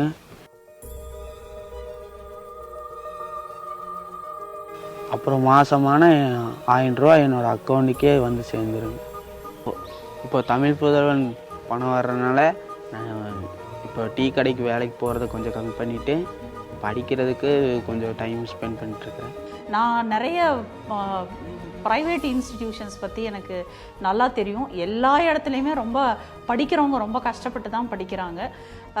அந்த சமயத்தில் இந்த தமிழ் புதல்வன் ஸ்கீம் வந்து கவர்மெண்ட் இன்ட்ரடியூஸ் பண்ணது எங்களை மாதிரி ஒரு கிராமத்தை பேஸ் பண்ணி இருக்கிற ஒரு கல்லூரிக்கு வந்து எங்கள் ஸ்டூடெண்ட்ஸுக்கு ரொம்ப ஹெல்ப்ஃபுல்லாக இருக்குது. எங்கள் அம்மா கூலி வேலைக்கு போனாங்க, அதனால் இந்த 1000 ரூபா இருக்கிறனால அவங்கக்கிட்ட காசு கேட்குறதில்ல. எனக்கு பிடிச்சது வாங்கி சாப்பிடுவேன், வாங்கி நோட்டை எங்கேயாச்சும் வாங்கி வச்சுக்குவேன். மாதம் 1000 ரூபாங்கிறது எங்கள் ஸ்டூடெண்ட்ஸுக்கு ஒரு பெரிய விஷயம். அவங்களுக்கு இந்த கல்லூரியை பொறுத்த வரைக்கும் நிறைய ஸ்டூடெண்ட்ஸ் வந்து காலை வேலை சாப்பிடாமல் வருவாங்க. ஏன்னா 9 o'clock காலேஜ், சாப்பிடாம கூட வருவாங்க. மத்தியானம் ஒரு நேரம் சாப்பிடுவாங்க, 2:30க்கு காலேஜ் முடிஞ்சோடனே வேலைக்கு போயிடுவாங்க. என் பையன் வந்து இந்த மாதிரி இருக்கக்கூடாது. இவன் இப்படி ஒரு கை கால் இருந்தாலும் அவனை 3 டிகிரி நான் படிக்க வைக்கிறேன். இப்போ அவன் ஒரே டிகிரி போகுது, நான் வேலைக்கு போகிறேன்னு சொல்கிறேன் சார். ஆனால் நான் விட மாட்டேனுங்க. நீ வேலைக்கு போனாலும் இன்னமும் 2 டிகிரி படிக்கணும், நல்ல முறையாக இருக்கணும்ப்பா. அவங்கள தான் 2 பேரை படிக்க வைக்க முடியல, உன்னையவா நான் 3 டிகிரி படிக்க வைப்பேன் அப்படிங்கிற உறுதியில் அதை சொல்லிட்டு இருக்கிற கேளுங்க. இப்போ பல ஆண்டுகளுக்கு முன்பு அப்படின்னு பார்க்கும்போது இப்போ நாங்களும் படிக்கிற காலத்தில் வந்து ஒரு ஃபீஸுங்கிறது ஒரு பெரிய விஷயம். அப்போ வந்து மெரிட் ஸ்காலர்ஷிப் அப்படின்னு கொண்டு வருவாங்க. ஒரு பரீட்சை எழுதுகிறோம், பரீட்சை எழுதி அதை பாஸ் பண்ணி எங்களுக்கு ஒரு உதவித்தொகை அப்படின்னு வரும்போது கண்டிப்பாக எங்களுக்கு ஒரு பொறிப்பு வரும். ஏன்னா we are saving the money for the family அப்படின்ற ஒரு கருத்து ஒரு பக்கம், குடும்பத்துக்கு பெனிஃபிட் ஒரு பக்கம், ப்ளஸ் நம்மளுடைய சாமர்த்தியத்தில் நாங்கள் இதை எடுத்துருக்குறோம். எனக்கு கிடைக்கிற ஒரு உதவித்தொகை இல்லை, அது எனக்கு கிடைக்கிற சன்மானம். நான் படித்து முன்னுக்கு வரேன், இந்த அரசு வந்து என்னை ரெக்கக்னைஸ் பண்ணி என்னுடைய கல்வி என்னுடைய அறிவை ரெக்கக்னைஸ் பண்ணி என்னை மேல் படிப்புக்கு கொண்டு போகிற கருத்து வருது. So it is not a scholarship, it is a support.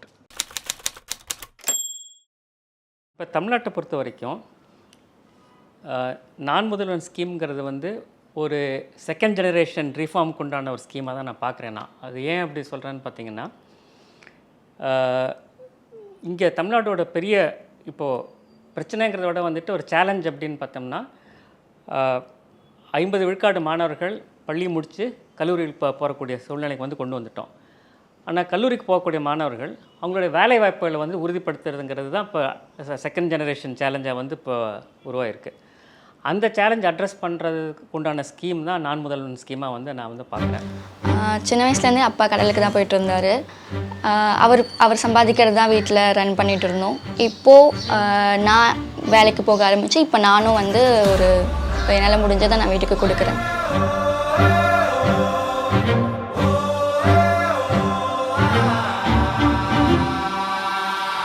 என்னோடய பேர் சாந்தினி. நான் பிஎஸ்சி கம்ப்யூட்டர் சயின்ஸ் படிச்சிருக்கேன். என்னோடய ஃபேமிலியில் வந்து நான், என் தங்கச்சி, எங்கள் அப்பா, எங்கள் அம்மா. எங்கள் அப்பா வந்து கடலுக்கு போகிறாரு. எங்கள் அம்மா வந்து ஹவுஸ் ஒய்ஃப் தான். எங்கள் அம்மா தான் எனக்கு எல்லாமே. நான் வேலைக்கு போகணுன்ற வரைக்கும் சப்போர்ட் பண்ணதே எங்கள் அம்மா தான். எங்கள் வீட்டிலலாம் போகக்கூடாது அப்படின்ற மாதிரி சொல்லுவாங்க, ஏன் படிக்கக்கூடாதுன்னு வரைக்கும் சொன்னாங்க. எங்கள் அம்மா தான் வந்து வேலைக்கு போகட்டும், என்ன இப்போலாம் ஜென்ரேஷன் மாறிடுச்சு அப்படின்னு சொல்லி எனக்கு சப்போர்ட் பண்ணதே எங்கள் அம்மா தான். ஒரு கவர்மெண்ட் எய்டட் ஸ்கூலில் தான் படித்தேன். தென் அதுக்கப்புறம் நான் கவர்மெண்ட் காலேஜ் தான் படித்தேன். குயின் மேரிஸ் காலேஜில் படித்தேன் மயிலாப்பூரில். பிஎஸ்சி கம்ப்யூட்டர் சயின்ஸ் பண்ணியிருக்கேன். நான் முதல்வன் போர்ட்டல் மூலியமாக தான் HCLல நான் ப்ளேஸ் ஆனேன். இப்போ நான் HCL சோழிங்கநல்லூரில் ஒர்க் பண்ணிகிட்ருக்கேன் கிராஜுவேட் ட்ரெயினியாக. அது மட்டும் இல்லை, நான் முதல்வன் நாங்கள் நிறைய கோர்சஸ்லாம் படிச்சிருக்கோம். இந்த மாதிரி பைத்தான், க்ளவுட் இன்ஃப்ராஸ்ட்ரக்சர்ஸ், இதெல்லாம் வந்து எங்களுக்கு இன்டர்வியூவில் பாஸ் பண்ணுறதுக்கு கொஞ்சம் ஹெல்ப்ஃபுல்லாக இருந்துச்சு. இந்த ஆப்பர்ச்சுனிட்டினால தான் நான் ப்ளேஸ் ஆனேன் HCLல.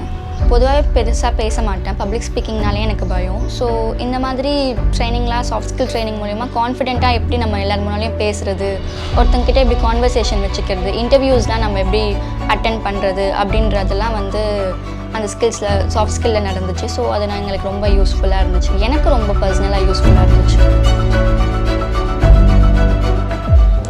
இந்த கோர்சஸ்லாம் வெளியே படிச்சிருந்தா வந்து செலவாயிருக்கும். அவ்வளோ காசு கொடுத்து படிக்கிற அளவுக்கு நாங்கள் அவ்வளோ இது இல்லை, மிடில் கிளாஸ் ஃபேமிலி தான். பட் ஆனால் இது ஃப்ரீயாக படித்ததுனால எங்களுக்கு அது யூஸ்ஃபுல்லாக இருந்துச்சு. எனக்கு ஐடியில் போகணுன்னு சின்ன வயசுலேருந்தே ஒரு மெச்சூர்டான ஏஜ்லேருந்தே எனக்கு தோணுச்சு. ஸோ அதனால தான் நான் கம்ப்யூட்டர் சயின்ஸ் எடுத்து படித்தேன். ஐடியில் சேரணும் அப்படின்ற ஒரு ஆசையில் தான் கம்ப்யூட்டர் சயின்ஸ் எடுத்து படித்தேன். பட் உடனேலாம் எல்லாருக்கும் வேலை கிடைக்காதுல்ல. ஜாப் மார்க்கெட் பற்றி எல்லாருக்குமே தெரியும். டக்குன்னு எடுத்த உடனே நமக்கு வந்து வேலை கிடைக்காது. ஃபஸ்ட்டு எங்கள் வீட்டில் யாருமே ஃபஸ்ட்டு கிராஜுவேட்டு கிடையாது, படித்ததே கிடையாது. நான் தான் ஃபஸ்ட்டு கிராஜுவேட்டடு. ஸோ அதனால் வந்து ஃபஸ்ட் டைம் வேலைக்கு போகிறதும் நான் தான் இந்த வீட்டில். ப்ளேஸ் ஆன உடனே எனக்கு நான் நம்பவே இல்லை, நான் அங்கே தான் ப்ளேஸ் ஆகிட்டேன் அப்படின்னு சொல்லிட்டு ரொம்ப ஹாப்பியாக இருந்துச்சு. ஃபேமிலிக்கிட்ட, ஃப்ரெண்ட்ஸ்கிட்ட எல்லாருக்கிட்டையும் நான் ஷேர் பண்ணேன். எங்கள் அப்பா ஒரு சம்பளத்தை வச்சுக்கிட்டு நாங்கள் எல்லாருமே படிக்கவும் முடியாது, ஹையர் ஸ்டடீஸ் பண்ணணும்னா காசு செலவாகும். இப்போது நான் ஜாப் போய் இப்போ என்னோடய ஸ்டடீஸ்க்கு நான் வந்து பார்த்துக்கலாம். இப்போ என்ன நான் பார்த்துக்கிற அளவுக்கு நான் வந்து இருக்கேன். இந்த நான் முதல்வன் ஸ்கீம் மூலயமா நான் மட்டும் இல்லை, என்ன மாதிரி நிறைய பேர் ப்ளேஸ் ஆகிருக்காங்க. என் ஃப்ரெண்ட்ஸும் ப்ளேஸ் ஆகிருக்காங்க. HCL, இன்ஃபோசிஸ், இந்த மாதிரி நிறைய கம்பெனியில் ப்ளேஸ் ஆகிருக்காங்க. இந்த மாதிரி ஒரு ஸ்கீம் வந்து நிறைய பேருக்கு நிறைய ஆப்பர்ச்சுனிட்டிஸ் க்ரியேட் பண்ணி கொடுக்குது. ஸோ இந்த மாதிரி ஸ்கீமை கொண்டு வந்ததுக்கு நான் முதல்வனுக்கும், நான் முதல்வன் டீமுக்கும், அரசுக்கும் நான் நன்றி சொல்லிக்கிறேன்.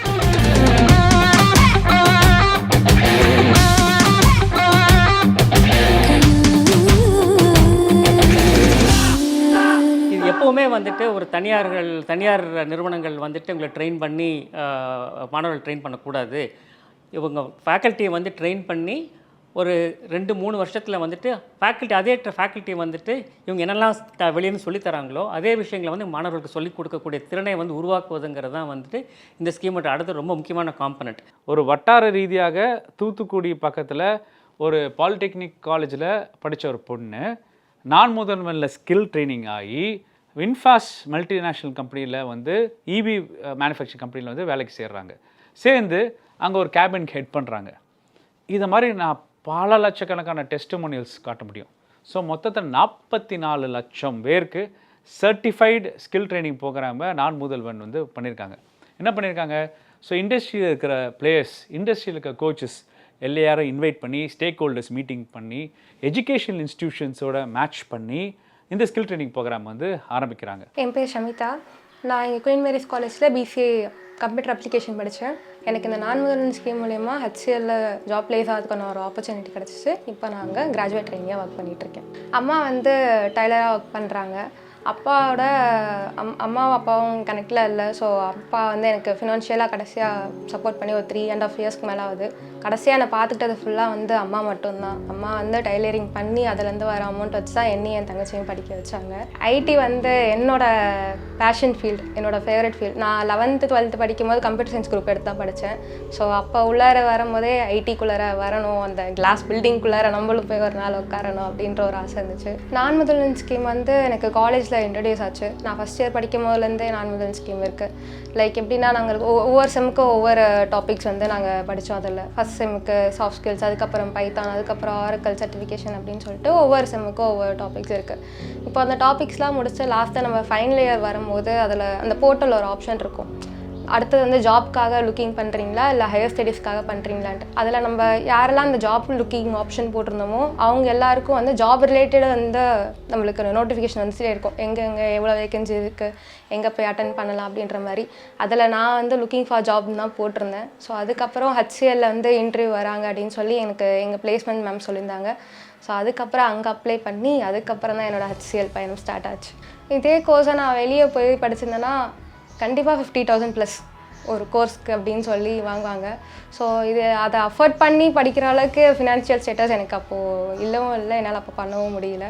அது எல்லாமே வந்து எனக்கு ஃப்ரீயாக கற்றுக்கிட்டது வந்து ஒரு மிகப்பெரிய பெனிஃபிஷரியாக நான் பார்க்குறேன். லைக் வெளியே ஒரு சாதாரணமாக ஒரு இன்டர்வியூ எடுக்க போனாலே ஒரு 10,000 ப்ளஸ் ஒரு கம்பெனிக்கு போய் லுக்கிங் ஃபார்வர்டு பார்ப்பாங்க. ஸோ அப்படிலாம் வந்து இது பண்ணாமல் ஸ்ட்ரெயிட்டாக ஒரு ஆப்பர்ச்சுனிட்டி கொடுத்து நாங்கள் இத்தனை ரவுண்ட்ஸ் கண்டக்ட் பண்ணுறோம், இதெல்லாம் நீங்கள் செலக்ட் ஆகிட்டிங்கன்னா உங்களை ஸ்ட்ரெயிட்டாக நாங்கள் ஜாப்க்கு எடுத்துக்கிறோம் அப்படின்ற ஸ்ட்ரெயிட் ஃபார்வர்டு ஆப்பர்ச்சுனிட்டி வந்து நான் முதல்வன் கொடுத்ததுக்கு என்னோட சார்பாக நான் நன்றி தெரிவிச்சுக்கிறேன். இப்போது நான் ஃபினான்ஷியலாக இண்டிபெண்ட்டாக இருக்கேன். இது வந்து நான் ரொம்ப எதிர்பார்த்த விஷயம். காலேஜ் முடிச்சுட்டு யார் அம்மாட்டியோ, ஏன்னா 3 வருஷம் அவங்க எனக்காக ஸ்ட்ரகிள் பண்ணதே வந்து நான் ரொம்ப பெரிய விஷயமா பார்க்குறேன். அப்போ வந்து ஒரு சின்ன வயசாக ஒரு அமௌண்ட் கேட்கணுனாலுமே எனக்கு அவ்வளோ தயக்கமாக இருக்கும். அவ்வளோ கஷ்டப்படுத்தி கேட்குற மாதிரியே இருக்கும். எப்படி சொல்ல, உள்ளுக்குள்ள ஒரு மாதிரி குத்திக்கிட்டே இருக்குன்னு வச்சுக்கோங்களேன். இப்போ வந்து நான் கொடுக்குறேன் மாதம் மாதம்.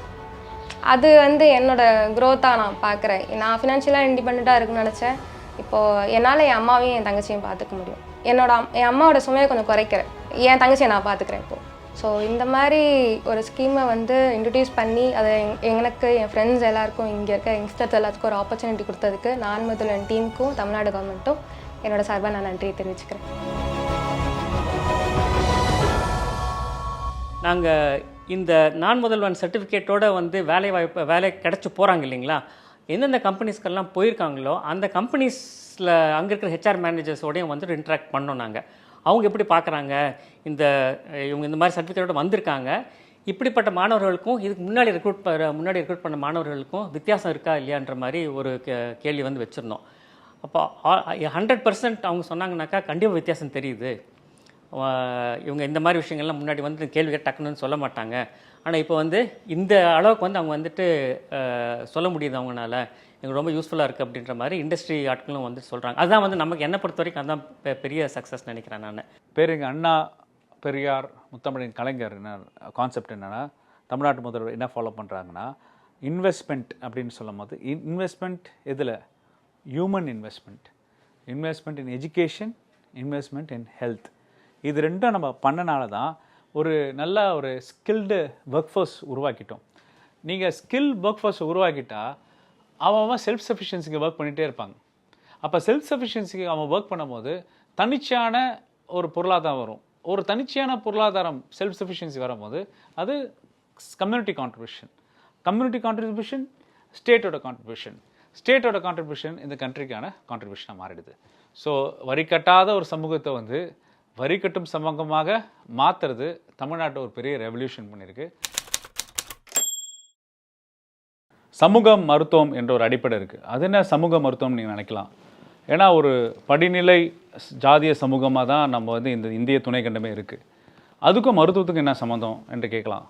ஏன்னா நீங்கள் பார்த்தீங்கன்னா நீங்கள் எல்லா வகையான மருத்துவ குறியீடுகள், அது குழந்தை இறப்பு சதவீதம், தாய் இறப்பு சதவீதம், ஊட்டச்சத்து குறைபாடு மிகுதியாக காணப்படுறது மலைவாழ் மக்கள், பட்டியலின மக்கள், அப்போது மிகவும் பிற்படுத்த மக்கள்.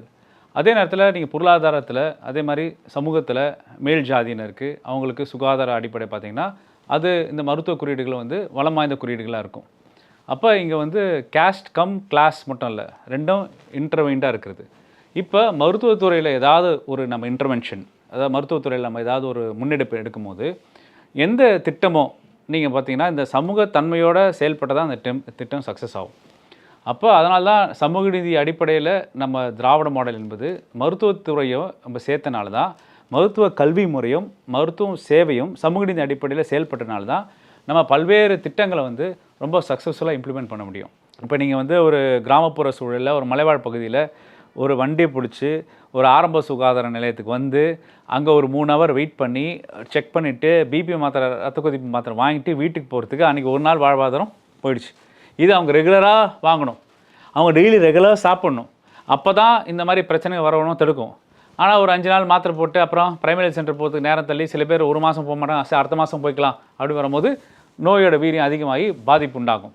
இதெல்லாம் கணக்கில் கொண்டு எப்படி மக்களுக்கு வந்து ஹெல்த்தை வந்து ஆக்சசபிள் ஆக்குறது, நான் சொன்னல கடைநிலையில் இருக்க மக்களுக்கு போய் சுகாதாரத்தை போய் அவங்க வீட்டில் போய் கொடுக்கறது தான் உருவானதான் மக்கள் தேடிய மருத்துவம். என்னோட பேர் யோகமலர், எனக்கு 35 வயசு ஆகுது. நான் நல்லமுடியிலேருந்து உமன் பார் எஸ்டேட்மெண்ட்லேருந்து கல்யாணம் முடிச்சு இங்கே வந்திருக்கேன். என் வீட்டுக்கார் பேர் ராமச்சந்திரன். இவர் வந்து என்னோட மாமனார். இவருக்கு 2 பசங்க, என்னோடய வீட்டுக்காரரும் அவங்க தம்பி இருக்காங்க. முதல்ல வந்து இவருக்கு ப்ரெஷர் அதிகமாக இருந்துச்சு. இங்கேருந்து வண்டி வசதி எதுவுமே கிடையாது எங்களுக்கு. ஆனால் வண்டி எதுவுமே இல்லாத சூழ்நிலையில் வந்து ஒரு கம்பளியே கோர்வை அந்த மாதிரி வச்சு அதை தொட்டில் மாதிரி கட்டி அதில் வச்சு தான் தூக்கிட்டு போவாங்க. அது ஆம்பளைங்கெல்லாம் தூக்கிட்டு போவாங்க. தூக்கிட்டு போய் எஸ்டேட் போய் சேர்ந்துட்டு அங்கேருந்து வண்டி பிடிச்சி இல்லைன்னா ஆம்புலன்ஸில் கூட்டிகிட்டு தான் ஆஸ்பத்திரி போவாங்க. அது நெடுங்குன்றம் அப்படிங்கிறது வந்து இங்கேருந்து உங்களுக்கு ஒரு 1 ஹவர் 1.5 ஹவர் ஆகும். அது ஒரு ரிசர்வ் ஃபாரஸ்ட்டோட பார்டர் இருக்கக்கூடிய ஒரு செட்டில்மெண்ட்டு. அவருக்கு உயர் சிகிச்சைக்காக இங்கே கூட்டிகிட்டு வந்துட்டு நம்ம ஹையர் சென்டருக்கு அனுப்பிச்சு அவருக்கு வந்து மாத்திரை மருந்தில் ரெகுலராக சாப்பிடணும். சாப்பிட்டாவே வந்து உங்களுக்கு வந்து ஆட்டோமேட்டிக்காக வந்து இந்த கை கால் வராமல் இருந்த நிலையெல்லாம் மாறும் அப்படின்னு சொல்லி அவங்களுக்கு அறிவுரைலாம் கொடுத்தாங்க. அன்னாட வேலை தொழில் அந்த காட்டு வேலை அந்த மாதிரி செய்கிறவங்க தான் நாங்கள். எஸ்டேட் வேலைக்கும் போகிறோம். ஒவ்வொருத்தவங்க போவாங்க, ஒவ்வொருத்தவங்க காட்டு வேலை செய்வாங்க. அப்படி இருக்கிற சூழ்நிலையில் நம்மளை பொள்ளாச்சி அனுப்பிட்டான்னா அங்கே போய் வந்து நம்மளுக்கு ஒரு சாப்பாட்டுக்கு கஷ்டமாக இருக்கும். சாப்பாடு வாங்கி சாப்பிடணும், ஒரு டீ வாங்கி குடிக்கணும் அப்படின்னா கூட நம்மளுக்கு வந்து அந்த பண வசதி வந்து நமக்கு பற்றாக்குறையாக இது. மக்களை தேடி மருத்துவம் 2021 வந்ததுக்கப்புறம் பார்த்திங்கன்னா இந்த ஆல்ரெடி மக்கள் வந்து அவங்களுடைய அவுட் ஆஃப் பாக்கெட் மணியை செலவு பண்ணிவிட்டு இங்கே வரைக்கும் வந்து பஸ் சார்ஜெலாம் செலவு பண்ணிவிட்டு இங்கே வந்துட்டு மருத்துவர் பார்த்துட்டு மறுபடியும் போகக்கூடிய அந்த செலவினங்கள் எல்லாமே குறைக்கப்பட்டிருக்கு. ஒரு சில இடங்கள் பார்த்திங்கன்னா வண்டி ஒரு குறிப்பிட்ட தூரம் தான் போகும். அந்த இடத்துல வண்டியை நிறுத்திட்டு அதுக்கப்புறம் நடைப்பயணமாக இருக்கும். நடைப்பயணம்னு சொன்னிங்கன்னா ஒரு அரை மணி நேரத்துலேருந்து ஒரு 1 ஹவர் வரைக்கும் நடைப்பயணம் இருக்கும். அதனால் மக்கள் தேடி மருத்துவம் வந்து எங்கள் செட்டில்மெண்ட்டுக்கு வந்து எல்லாருக்குமே ட்ரீட்மெண்ட் பார்க்குறதுனால சிஸ்டர் அவங்க வந்து டாக்டர் சாரு சிஸ்டர் அவங்களாம் அடிக்கடி வந்து பார்ப்பாங்க. வந்து பார்த்துட்டு ப்ரெஷரு சுகரு இதெல்லாம் நார்மலாக இருக்கா அப்படின்ட்டு செக்கப் பார்ப்பாங்க. ஸோ இங்கே வந்து எனக்கு ஒரு புது எக்ஸ்பீரியன்ஸ் தான். இந்த மாதிரி பீப்புளை வந்து பார்த்து வீட்டுக்கு போயிட்டு ஃபிசியோதெரப்பி எக்ஸசைஸ் சொல்லி கொடுக்கறது வந்துட்டு மாத்திரையெல்லாம் எழுதி தருவாங்க. இந்த மாதிரி இருக்கிறவங்களுக்கு எல்லாருக்குமே எக்ஸசைஸ் மாதிரி சொல்லி கொடுப்பாங்க. சொல்லி கொடுக்குறப்போ அவங்க இப்போ வந்து கொஞ்சம் நார்மலாக இருக்கிறாங்க. அதுக்கப்புறம் கொஞ்சம் நடக்க கற்றுக்கிட்டாரு. அந்த வலியை மறந்து கொஞ்சம் நார்மலாக நடக்கலாம் அப்படின்ட்டு அவராகவே தானாகவே முயற்சி பண்ணி நடந்தார்.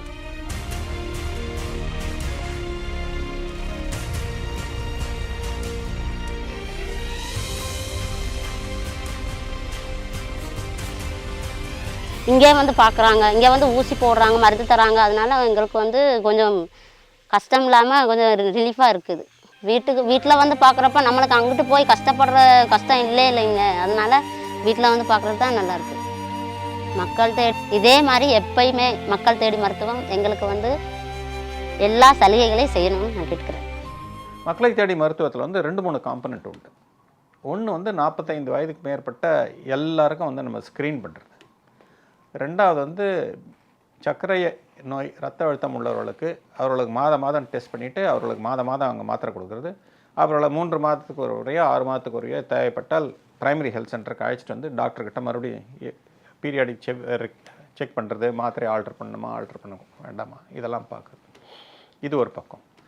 ரெண்டாவது பக்கம் வந்து ஸ்ட்ரோக் வந்து பக்கவாதம் நோய் வந்து எந்திரிச்சு வெளியே வர முடியாத இருப்பாங்க, அவங்களுக்கு ஃபிசியோதெரப்பி தேவைப்படும்.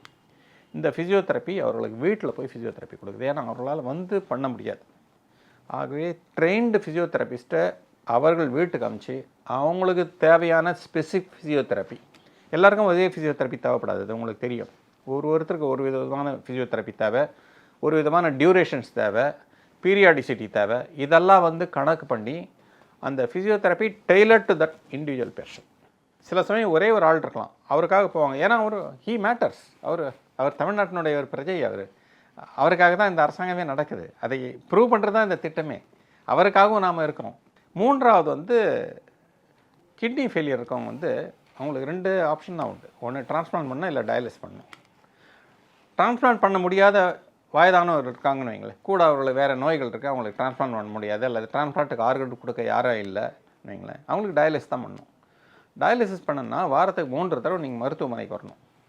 எல்லாராலையும் வாரத்துக்கு 3 தடவை ஒரு பஸ் ஏறி வந்து 3 மணி நேரம் டயாலிசிஸ் பண்ணிட்டு திரும்பி வீட்டுக்கு போக முடியாது. போகும்போது ரொம்ப டயர்டாக இருப்பாங்க, வேறு மயக்கம் காட்சி விழுந்தாங்கன்னா அதெல்லாம் பிரச்சனை. ஆகவே வீட்லேயே ஹோம் டயாலிசிஸ் பண்ணுறதுக்கான மெத்தட் இருக்குது. அந்த ஹோம் டயாலிசிஸ் பண்ணுறதுக்கான பேக்ஸ் கொண்டு போய் வீட்டில் கொடுத்து வீட்லேயே டயாலிசிஸ் பண்ண வைப்பாங்க. இது வந்து எனக்கு தெரிஞ்சு உலகத்திலே இது ஒரு ரெவல்யூஷனரி ட்ரீட்மெண்ட். ஏன்னா ஹோம் டயாலிசிஸ் ரொம்ப காஸ்ட்லி. நானே ஒரு பீரியடில் நினச்சேன் இதெல்லாம் வீட்டில் பண்ண முடியாது, ஏன்னா அதில் ரொம்ப ஸ்டெரிலிட்டிலாம் வேணும், கையெல்லாம் சுத்தமாக கழுவணும், அதை கனெக்ஷன்லாம் கரெக்டாக பண்ணணும், இதெல்லாம் கிராமத்தில் பண்ணுவாங்களா அதெல்லாம் பண்ணணும். ஆனால் நம்ம மக்களுக்கு வந்து சொல்லி கொடுத்தால் ஒழுங்காக பண்ணுறாங்கன்றதுக்கு ஒரு ப்ரூஃப் வந்து இதுதான். நீங்கள் வந்து நிறைய சமயம் வந்து மக்களுக்கு நம்ம முட்டாள், இவன் செய்ய மாட்டாங்க, இவங்களுக்கு தெரியாது அப்படின்னு நாம் ப்ளேம் பண்ணோம். ஆனால் இந்த திட்டத்தில் வந்து க்ளீனாக ப்ரூவ் ஆகுறது என்னென்னா, மக்கள் வந்து ஒழுங்காக சொல்லி கொடுத்தா, ஒழுங்காக அவங்களுக்கு டைரக்ஷன் பண்ணி ஒழுங்காக பேக் கொடுத்தா ஒழுங்காக பண்ணுறாங்க. ஒரு பேஷண்ட்டை நானே பார்த்தேன். இது வந்து நீலகிரி கேரளா பார்டர் பந்தலூர் பிஹெச்சின்னு பேர். அந்த பிஹெச்சிலேருந்து ஒரு 8 கிலோமீட்டர் தாண்டி ஒரு கிராமத்தில் ஒருத்தருக்கு கிட்னி ஃபெயிலியர், அவருக்கு 65 வயதில், அவருக்கு டிரான்ஸ்பிளான்ட் தான் பண்ண முடியாது. 1.5 வருடம் அவர் வீட்டுக்கு வாரம் தவறாமல் சென்று, அந்த ஊட்டிக்கிட்ட என்ன மழை இருக்குன்னு உங்களுக்கு தெரியும், அந்த மழையிலையும் வெள்ளத்துலேயும் ஒரு நாள் தவறாமல் இந்த சிஏபிடி பேக்ஸ் அவருக்கு போய் சேர்ந்துருக்கு. 1.5 வருடம் அவர் வீட்டிலே டயாலிசிஸ் பண்ணியிருக்காரு. அதுக்கப்புறம் அவர் இயற்கை எழுதிட்டார் வைக்கல. அந்த 1.5 வருஷம் வந்து அரசாங்கம் அவருக்காக கேர் எடுத்துருக்கு. இதுதான் வந்து மருத்துவம். ஒருத்தருக்காக செய்யணுமா நீங்கள் கேட்டீங்க, ஒருத்தருக்காக தான் செய்யணும், அதுதான் மருத்துவம். அந்த ஒருத்தருக்காக எங்களுக்கு தெரியும், இவர் வந்து 1 வருடமோ 2 வருடமோ 3 வருடமோ 4 வருடமோ தான் இருப்பார், அதுக்கு மேலே இருக்கிறதுக்கான சான்ஸே இல்லை. ஆனால் இருக்கிற வரைக்கும் அவர்களை வந்து அரசாங்கம் கைவிடாது, அவங்கள பார்த்துக்குவாங்க. இந்த பெரிட்டோனியல் பேக்ஸ் வந்து நீங்கள் கணக்கு போட்டிங்கன்னா மாதத்துக்கு 20-25 ரூபா ஆகிடும். ஒரு ஆளுக்கு 20-25 ரூபா செலவு பண்ணலாமான்னு நீங்கள் கேட்பீங்க. ஒரு ஆளுக்கு செலவு பண்ணி ஆகணும், ஏன்னா அவர் நம்மளுடைய பிரஜை, நம்மளுடைய குடிமகன். இதுதான் இந்த மக்களை தேடி மருத்துவத்தினுடைய ஒரு மகத்தான மாண்புன்னு என்ன கேட்டிங்கன்னா நான் இதான் சொல்லுவேன். என் பேர் பாலமுருகன், ஊர் பிள்ளையாரில் தான், கூலி வேலை பார்க்குறேன். எனக்கு 2 பசங்க, ஒருத்தன் மகேந்திரா டிராஃபிக் கம்பெனியில் மெக்கானிக்கல் வேலை பார்க்குறேன். தம்பி வந்து 9 வயசு எழுதி நல்லா நடந்துக்கிட்டு தான் இருந்தான். 9 வயசுக்கு மேலே திடீர்னு இப்படி நடக்காமல் ஆயிடுச்சு. வந்து அவனுக்கு 9 வயசில் ஆனது, இப்போ வயசு 18 நடக்குது. இப்படி தான் தூக்கி வைக்க, குளிப்பாட்ட, நம்ம தான் சாப்பாடு எல்லாமே ஊட்டி விடணும், பாத்ரூம் போனாலும் நம்ம தான் தூக்கி வச்சு கால் கழுவி விடணும். அடிபட்டு 2 வருஷம் நடந்தான். அதுக்கப்புறம் கொஞ்சம் கொஞ்சமாக போக போக உடம்பு வீக்காக அப்படியே ஆள் கணக்கு அப்படியே நடக்காமல் உட்கார ஆரம்பிச்சிட்டான். ஏற்கனவே என் தம்பி இதே மாதிரி ஒரு தடவை இருந்துச்சு, என் கூட பிறந்தவனுக்கு. அவனுக்கு அதே மாதிரி தான் இருந்து அவனும் அதே ஒரு 18-19 வயசில் தவறிட்டான். அப்போல்லாம் வந்து இது எப்படி என்னன்னு தெரியாததுனால வீட்டில் வந்து ரொம்ப கவனிக்காம விட்டாங்க. இப்போ நம்ம மாதிரி இதை நடக்க முடியாமல் கொஞ்ச நாள் இருந்து ஒரு 19 வயசுக்கு வரும்போது ஆள் இறந்துட்டான். இப்போ அதே மாதிரி என் மகனுக்கு இருக்குது.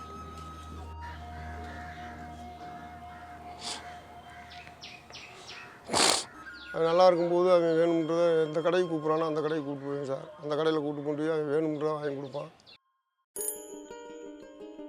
கபடி மேட்ச்லாம் வச்சா என்ன சார், தங்களுக்குள்ளே 1 கிலோமீட்டருக்கு அங்கிட்டு போய் விளாடுவாங்க, தூக்கிட்டு போயிடுவாங்க. நான் எப்படி தூக்கிட்டு போகிறேன்னா அதே மாதிரி அங்கே கொண்டு சேரை போட்டு தூக்கி கொண்டு உட்கார வச்சுருவாங்க. அப்போ அந்த அவன் கபடி மேட்ச் பார்க்கும்போது அவனுக்கு ஒரு சந்தோஷம், சரி போனால் நைட்டு 9 மணி எழுதி கபடி பார்த்தான் அப்படின்ட்டு வந்து அவனுக்கு ஒரு சந்தோஷம். அப்படியே அந்த சந்தோஷம் அப்படியே அதே நினச்சிட்டு இருப்பான். கேம் போட்டாங்க சார், அங்கே வந்து போடும்போது அவங்க வர சொல்லியிருந்தாங்க, அந்த மாதிரி ஊனமுற்றோர் இருக்கிறவங்களாம் அங்கே வாங்கினாங்க. அங்கே தான் போனேன். தம்பிக்கு கார்டு கீடு எல்லாமே கொடுத்தாங்க. மாதம் 2000 ரூபா அவனுக்கு பணம் கொடுக்குறாங்க. தம்பியை வந்து எங்களுக்கு யார் சொன்னாங்கன்னா உமன் ஹெல்த் வாலண்டியர் அவங்க தான் எங்களுக்கு வந்து அறிமுகப்படுத்தினாங்க. எப்படின்னா தம்பி நடக்க முடியாமல் இருக்காங்க அப்படின்ற மூலமாக சொன்னாங்க. அதனால் வந்து பார்க்க வந்துருந்தோம். வந்து வீட்டிலே வந்து நேரடியாக வந்து பார்த்தாங்க.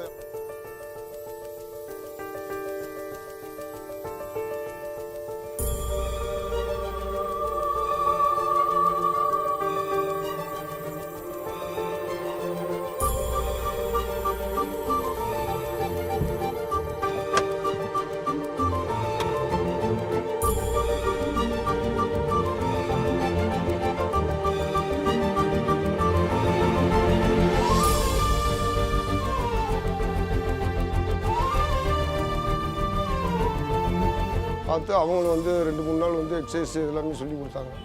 பிள்ளையார்நத்தம் பகுதியில் சரவணனை சேர்த்து நாங்கள் மொத்தம் 15 பேஷண்ட் பார்க்குறோம். இதை தவிர்த்து சமயநல்லூர் பிஹெச் லெவலில் 700 பேஷண்ட் பார்த்துக்கிட்டு இருக்கோம்.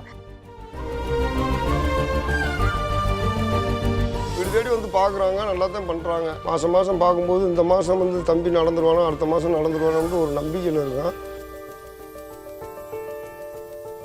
போதியான வருமானம் கிடையாது. அதனால் ஒரு ஆள் வேலைக்கு போய்ட்டு ஒரு ஆள் வீட்டில் இருந்தால் தான் என் பிள்ளைகளை பார்க்க முடியும். அப்படின்னும் போது ஒரு 2000 ரூபா செலவழிச்சு என்னால் போய் பார்க்குறதுக்கு எனக்கு வசதி இல்லை. இப்போது நீங்கள் காலை இதே மாதிரி மேலே தூக்கணும். ஓகேவா? நான் சொல்ல பண்ணுங்கள். தூக்குங்க மேலே காலை. அக்கா கையை டச் பண்ணுங்கள். Super, very good very good. நான் வெளியில் பார்க்கும்போதே ஒரு அப்பே 1.5 லட்ச ரூபாய்க்கு மேலே செலவழிச்சு. ஓகே சரவணா, எக்ஸசைஸ் ரெகுலராக பண்ணுப்பா. அக்கா ரெகுலராக பண்ணுறேன்னு பார்த்து செக் பண்ணிக்கோங்க. நீ எக்ஸசைஸ் பண்ணதான் நல்ல இம்ப்ரூவ்மெண்ட் வரும். நெக்ஸ்ட் டைம் பார்க்கலாம். சரியா? ஒரு 2 வருஷமாக வந்து பார்த்துக்கிட்டு இருக்காங்க. நல்லா எக்ஸசைஸ்லாம் சொல்லித்தான் தராங்க. அப்படி வந்து பண்ணுறது வந்து எங்களுக்கு கொஞ்சம் சந்தோஷமாக தான் இருக்குது. யாரும் என்னை கைவிட்ட மாட்டாங்கன்ற ஒரு நம்பிக்கையில் தான் சார். ஒரு ஃபங்க்ஷன் இந்த ஹெல்த் ஒர்க்கர்ஸ் வந்து அவர்கள் வீட்டுக்கு போய் மருந்து மாத்திரை மட்டும் கொடுக்கறதில்ல, பிளட் டெஸ்ட்டோ யூரின் டெஸ்ட் மட்டும் பண்ணுறதில்ல, அவர்கள்கிட்ட பேசுகிறாங்க. உங்களுக்கு வந்து இந்த நோய் இருக்கிறதுக்கான சான்ஸ் உண்டு, இந்த நோய் வந்து இந்த காரணங்களால் வருது, இதை நீங்கள் அவாய்ட் பண்ணணும்னா இது பண்ணணும், உணவு முறை எப்படி மாற்றணும், வாழ்க்கை முறையை எப்படி மாற்றணும், எக்ஸசைஸ் எப்படி பண்ணணும் எல்லாம் சொல்கிறாங்க. அதே மாதிரி உங்களுக்கு ஸ்லைட்டஸ்ட்டு உங்களுக்கு இண்டிகேஷன் லேசாக செஸ்ட் பெயின் வந்ததோ அல்லது லேசாக வீசிங்லாம் வந்ததோ அவர்களுடைய நம்பர்லாம் கொடுக்குறாங்க. நீங்கள் எங்களுக்கு ஃபோன் பண்ணுங்கள், அல்ல நியரஸ்ட் சென்டருக்கு ஃபோன் பண்ணுங்கள், நாங்கள் வந்து அழைச்சிட்டு போகிறோம், நீங்களாக வந்துடுங்க, அல்லது ரொம்ப அடைமழையில் அந்த மாதிரி ஏரியாலாம் நம்மளே வந்து வண்டி அனுப்பிச்சு கூட அழைச்சிட்டு வரோம். இந்த மாதிரி ஹெல்த் எஜுகேஷனும் நடந்துகிட்டே வருது. அகைன் நான் இது சொன்ன மாதிரி இது வந்து 1 வருடமோ 2 வருடமோ 3 வருடத்துலேயே முடிகிற ப்ராஜெக்ட்லாம் கிடையாது. இதெல்லாம் நடக்கிறதுக்கு 10 வருடம் ஆகும், 20 வருடம் கூட ஆகும் கம்ப்ளீட்டாக நம்ம பெனட்ரேட் பண்ணுறது. அது வரைக்கும் நம்ம வந்து தொடர்ந்து பண்ணிக்கிட்டே இருக்கணும். இன்றைக்கு ஹெல்த் எஜுகேஷன் ஆரம்பித்து 5 வருஷம் ஆச்சு. இன்னும் 5 வருடம் 10 வருடம் கழிச்சு பார்த்தீங்கன்னா ஒரு குவாலிட்டேட்டிவ் சேஞ்ச் நீங்கள் டெஃபினட்டாக பார்க்கலாம். இப்போ நான் திட்டக்குழுவில் இருக்கேன், மருத்துவராகவும் இருக்கிறேன், அதே நேரத்தில் மக்கள் பிரதிநிதியாகவும் இருக்கேன். அப்போ ஒரு ஆய்வு பண்ணோம். என்னென்னா சென்னை மருத்துவக் கல்லூரியில் கம்யூனிட்டி மெடிசன் டிபார்ட்மெண்ட்டோட மக்கள் தேடி மருத்துவத்தோட இம்பேக்ட் ஸ்டடின்னு சொல்லி ஒரு ஆய்வு பண்ணோம். அந்த ஆய்வு வந்து கிட்டத்தட்ட ஒரு 2 வருஷம் பண்ண ஆய்வு பார்த்தீங்கன்னா கிட்டத்தட்ட ஒரு 2.5 கோடி மக்கள் தமிழ்நாட்டு மக்களை வந்து நீரிழிவு நோய், அப்புறம் இரத்த கொதிப்பு, இதை ஸ்க்ரீன் பண்ணுறதுக்கான ப்ரோக்ராம். ஏன் அப்படின்னா பல்வேறு தரவுகள் என்னென்னா தமிழ்நாட்டில் வந்து நம்ம வந்து வேக்சின் ப்ரிவென்டபிள் டிசீசஸ், அதாவது கம்யூனிகபிள் டிசீசஸ், அதனால் நம்மளோட தடுப்பூசி போடுற விழுக்காடு நம்ம 98-99 விழுக்காடு போலியோவை முழுமையாக ஒழிச்சிட்டோம். வட இந்தியாவில் இன்னும் டிப்தீரியா கேசஸ் இன்னும் வந்து தான் இருக்குது. ஆனால் இங்கே வேக்சின் கவரேஜ் எஃபிஷியன்டாக நம்ம கம்யூனிகபிள் டிசீஸ் எல்லாமே டார்கெட் பண்ணி முடிச்சிட்டோம். ஆனால் நான் கம்யூனிகபிள் டிசீசஸ், அதாவது இரத்த கொதிப்பு, சர்க்கரை நோய், இதனால் இரத்த குழா முழுமையாக அடைப்பட்டு பக்கவாதம் வருது, இருதய பாதிப்பு வருது, சிறுநீரக பாதிப்பு வருதுலாம் இது அதிகமாக ஒரு டெண்டன்சி இருக்குது. இது எப்படி தீர்வு காண்பது அப்படின்னு இருக்கும்போது primordial prevention, primary prevention essential. நீங்கள் ஒருத்தருக்கு உறுப்பு பாதிக்கப்பட்டு அவர் மருத்துவமனைக்கு வருவார், அவருக்கு 15 வருஷம் பிபி இருக்கும், பிபி இருந்ததுக்கே தெரியாது. கை கால் விழுந்ததுக்கப்புறம் மருத்துவமனைக்கு வந்ததுக்கப்புறம் தான் அவருக்கு தெரியும், ஸ்ட்ரோக் வந்ததுக்கப்புறம் அவர் பிபி இருக்குன்னு தெரியும். சில பேருக்கு கிட்னி டேமேஜ் ஆகி கிரியாட்டினின் 3.5, 4 சிறுநீரக கோளாறு ஆகி வருவார். ஆனால் அதுக்கு அவருக்கு 15 வருஷம் முன்னாடி 20 வருஷம் முன்னாடி அவர் சக்கரை நோய் இருக்குன்னு அவர் செக் பண்ணியிருக்க மாட்டார். ஏன்னா இந்த மாதிரி நோய்கள் வந்து ஐஸ்பர்க் ஃபெனாமினு சொல்லுவோம். உங்களுக்கு கடலில் வந்து பனிமலையோட உச்சி மட்டும் தான் தெரியும், கடல் கீழே அந்த பனியோட அளவுகோல் தான் பெருசாக இருக்கும். ஸோ இந்த மாதிரி நோய்கள்னா வெகுஜன மக்கள் வந்து எந்த சிம்டமும் இல்லாதனால அவங்க உடம்புல எதுவும் இல்லைன்னு நினச்சிக்கிட்டு அவங்க உடனே வளம் வந்துட்டு இருப்பாங்க, வேலை செஞ்சுட்டு இருப்பாங்க. திடீர்னு ஒரு உறுப்பு பாதிப்பானோன்னு அவங்க வந்து மருத்துவமனைக்கு வரும்போது இறப்பு விழுக்காடு அதிகமாக இருக்கும், ஒன்று மொர்டாலிட்டி, இன்னொன்று இந்த நோய்களால் மார்பிலிட்டி, திருப்பி அவர் வேலைக்கு போக முடியாது.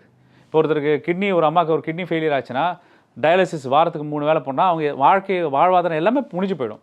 இது அறிஞ்சு தான் தமிழ்நாட்டு முதல்வர் என்ன பண்ணுறாருன்னா, ஏன் நம்ம வந்து ஒரு ஸ்க்ரீனிங் ப்ரோக்ராம் ஒரு மேசிவ் ஸ்கேலில் நம்ம பண்ணால் என்ன. இப்போவே கூட எங்களை எங்கேயாவது முதியோர் இல்லத்தில் சேர்த்து விட்டுருங்க. ஏன்னா எனக்கு எல்லாம் ரொம்ப முடியலை, ஒவ்வொரு நேரம் கை காலெல்லாம் ரொம்ப மூட்டுவாதம் வேறு இருக்கா, என்னால் நடக்க முடியலைன்னு அப்படி தான் சொன்னேன். வாங்க பேசாட்டுக்கு இந்த முதியோர் இல்லத்தில் கூட யார்கிட்டயாவது கேட்டு சேர்ந்துக்குருவோம் அப்படின்னு. இவங்களுக்கும் வயசு 63 வயசாச்சு, 500 ரூபா தான் சம்பளம் வாங்குறாங்க. அது தக்கனதான் நாங்கள் வாழ்க்கையை ஓட்டிக்கிட்டு இருக்கோம். வெளியெல்லாம் எங்களால் மாத்திரை மருந்து எதுவுமே வாங்கி சாப்பிட்ற அளவுக்கு வசதி கிடையாது.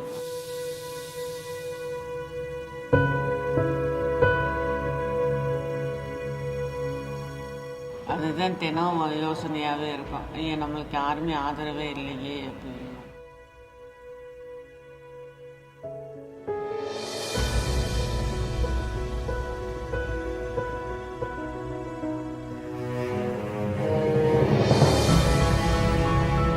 என் பேர் சாந்தி தேவி.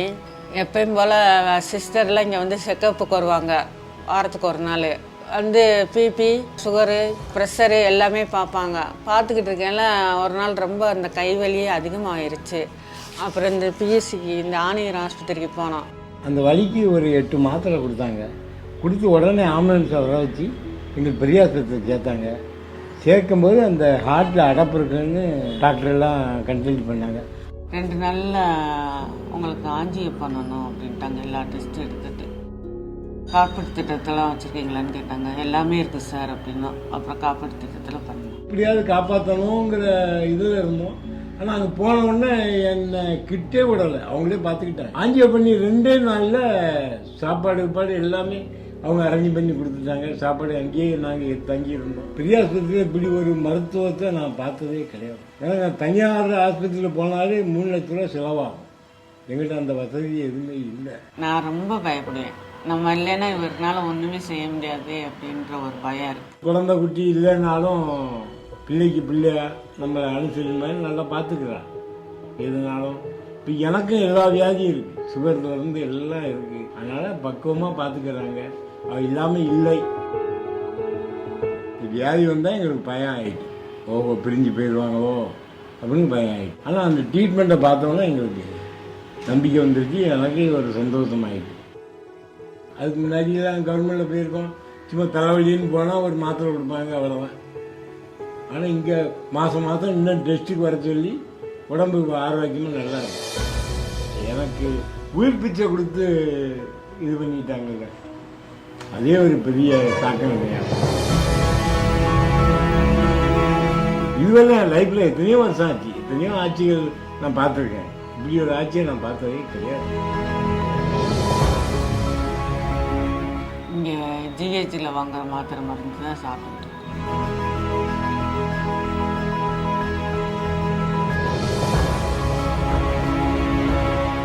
அது ஒரு ட்ரீட்மெண்ட்னால எங்களுக்கு ஒரு நம்பிக்கை இருக்குது. சரி வாழ்ந்துடலாம் அப்படின்னு நம்பிக்கையில் வாழ்ந்துக்கிட்டு இருக்கோம். அவ்வளோ.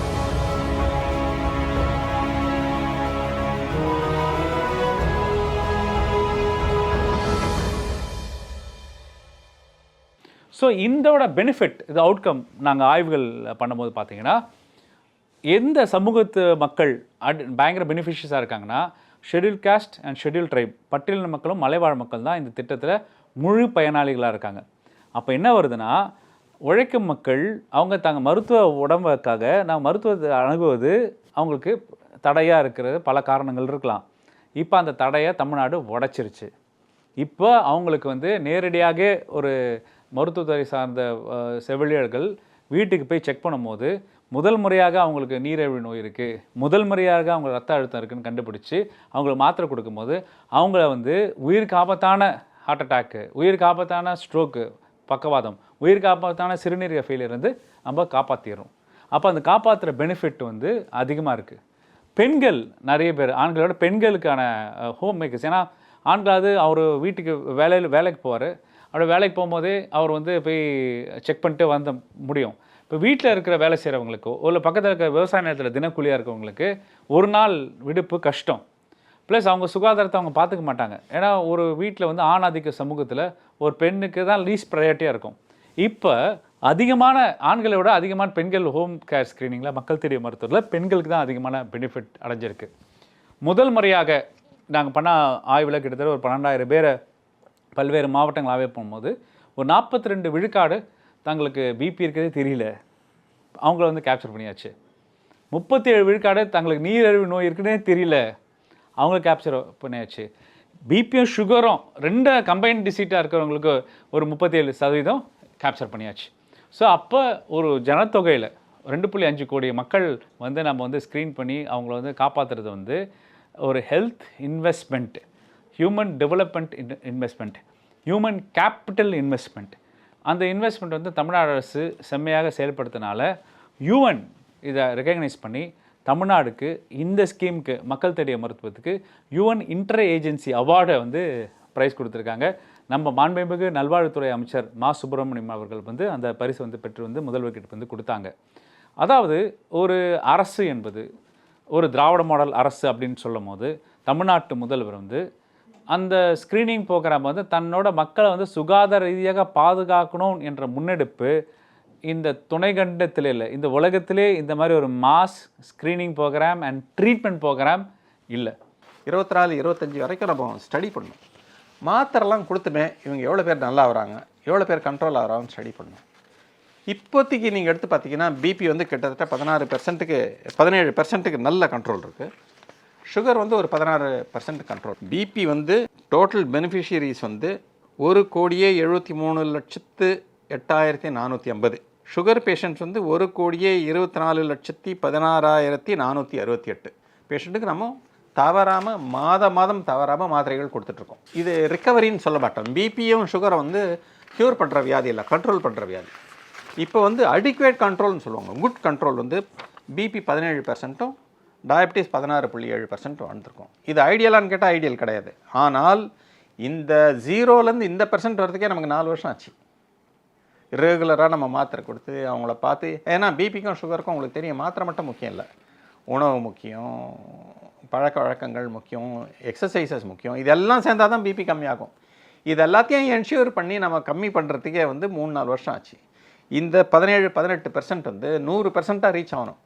அந்த 100% ரீச் ஆகிற வரைக்கும் மக்களை தேடி மருத்துவம் தொடரும். இப்போ இதுக்கு அடுத்த ஸ்டேஜ் வந்து தமிழ்நாட்டினுடைய எல்லா ஸ்பெஷலிஸ்ட்டையும் வந்து மக்களை தேடி எடுத்துகிட்டு போகிறது. ஆகவே என்ன பண்ணுறோம், அந்த பிளான் வந்து நலம் காப்போம் ஸ்டாலின்ற ஒரு திட்டத்தில் ஒரு டிஸ்ட்ரிக்ட்லேயும் ஒரு ஊர்லேயும் வாரத்துக்கு ஒரு தடவை சாட்டர்டேயில் கேம்ப் போடுறோம். அந்த கேம்பில் வந்து நீங்கள் கண் டாக்டர்லேருந்து மனநல டாக்டர்லேருந்து காலை பார்க்குற வாஸ்குலர் சர்ஜன் வரைக்கும் எல்லாரும் போகிறாங்க. அங்கே நீங்கள் ஒரு இடத்துல போனீங்கன்னா எல்லா செக்கப்பும் பண்ணிட்டு வந்துடலாம். ஸோ இந்த பெரிய விஐபி ஹாஸ்பிட்டலில் மாஸ்டர் ஹெல்த் செக்கப் நடக்குது இல்லையா, அது ஒவ்வொரு சனிக்கிழமையும் கிராமம் தோறும், டிஸ்ட்ரிக்ட் தோறும், தாலுக்கு தோறும் நடக்குது. ஸோ இதுதான் நெக்ஸ்ட் ஸ்டேஜ் நம்ம ரீச் பண்ணிட்டோம். உங்களுக்கு ஒரு உதாரணம் சொல்கிறேன். All India institute of medical சயின்ஸில் வாஸ்குலர் சர்ஜனே கிடையாது, அந்த மாதிரி ஒரு டிபார்ட்மெண்ட்டே கிடையாது. ஆனால் தமிழ்நாட்டில் இன்றைக்கி டிஸ்ட்ரிக்ட் வரைக்கும் நம்ம என்ஷூர் பண்ணிட்டோம். உங்களுக்கு ஒரு A class vascular surgery treatment கிடைக்கும், ஏ கிளாஸ் கிட்னி ட்ரீட்மெண்ட் கிடைக்கும், ஏ கிளாஸ் கார்டியாலஜிஸ்டுடைய ட்ரீட்மெண்ட் கிடைக்கும். சனிக்கிழமையான அவங்க போகிறாங்க, அங்கே இருக்கிற மக்கள் அங்கே வரவங்களெல்லாம் ஸ்க்ரீன் பண்ணுறாங்க, யாருக்கு என்னென்ன தேவையோ அவங்களுக்கு அந்த ஸ்பெஷலிஸ்ட் ட்ரீட்மெண்ட் ஹாஸ்பிட்டலில் தராங்க. ஸோ வெறும் எசென்ஷியல்ஸ் மெடிசன்ஸ் வந்து மக்களை தேடி மருத்துவத்தில் போய் சேர்ந்தது மக்களுக்கு. இப்போ வந்து சூப்பர் ஸ்பெஷலிஸ்ட் ட்ரீட்மெண்ட் போய் நலம் காக்கும் ஸ்டாலின் திட்டம் மூலம் மக்களுக்கு சேர்ந்தடையுது.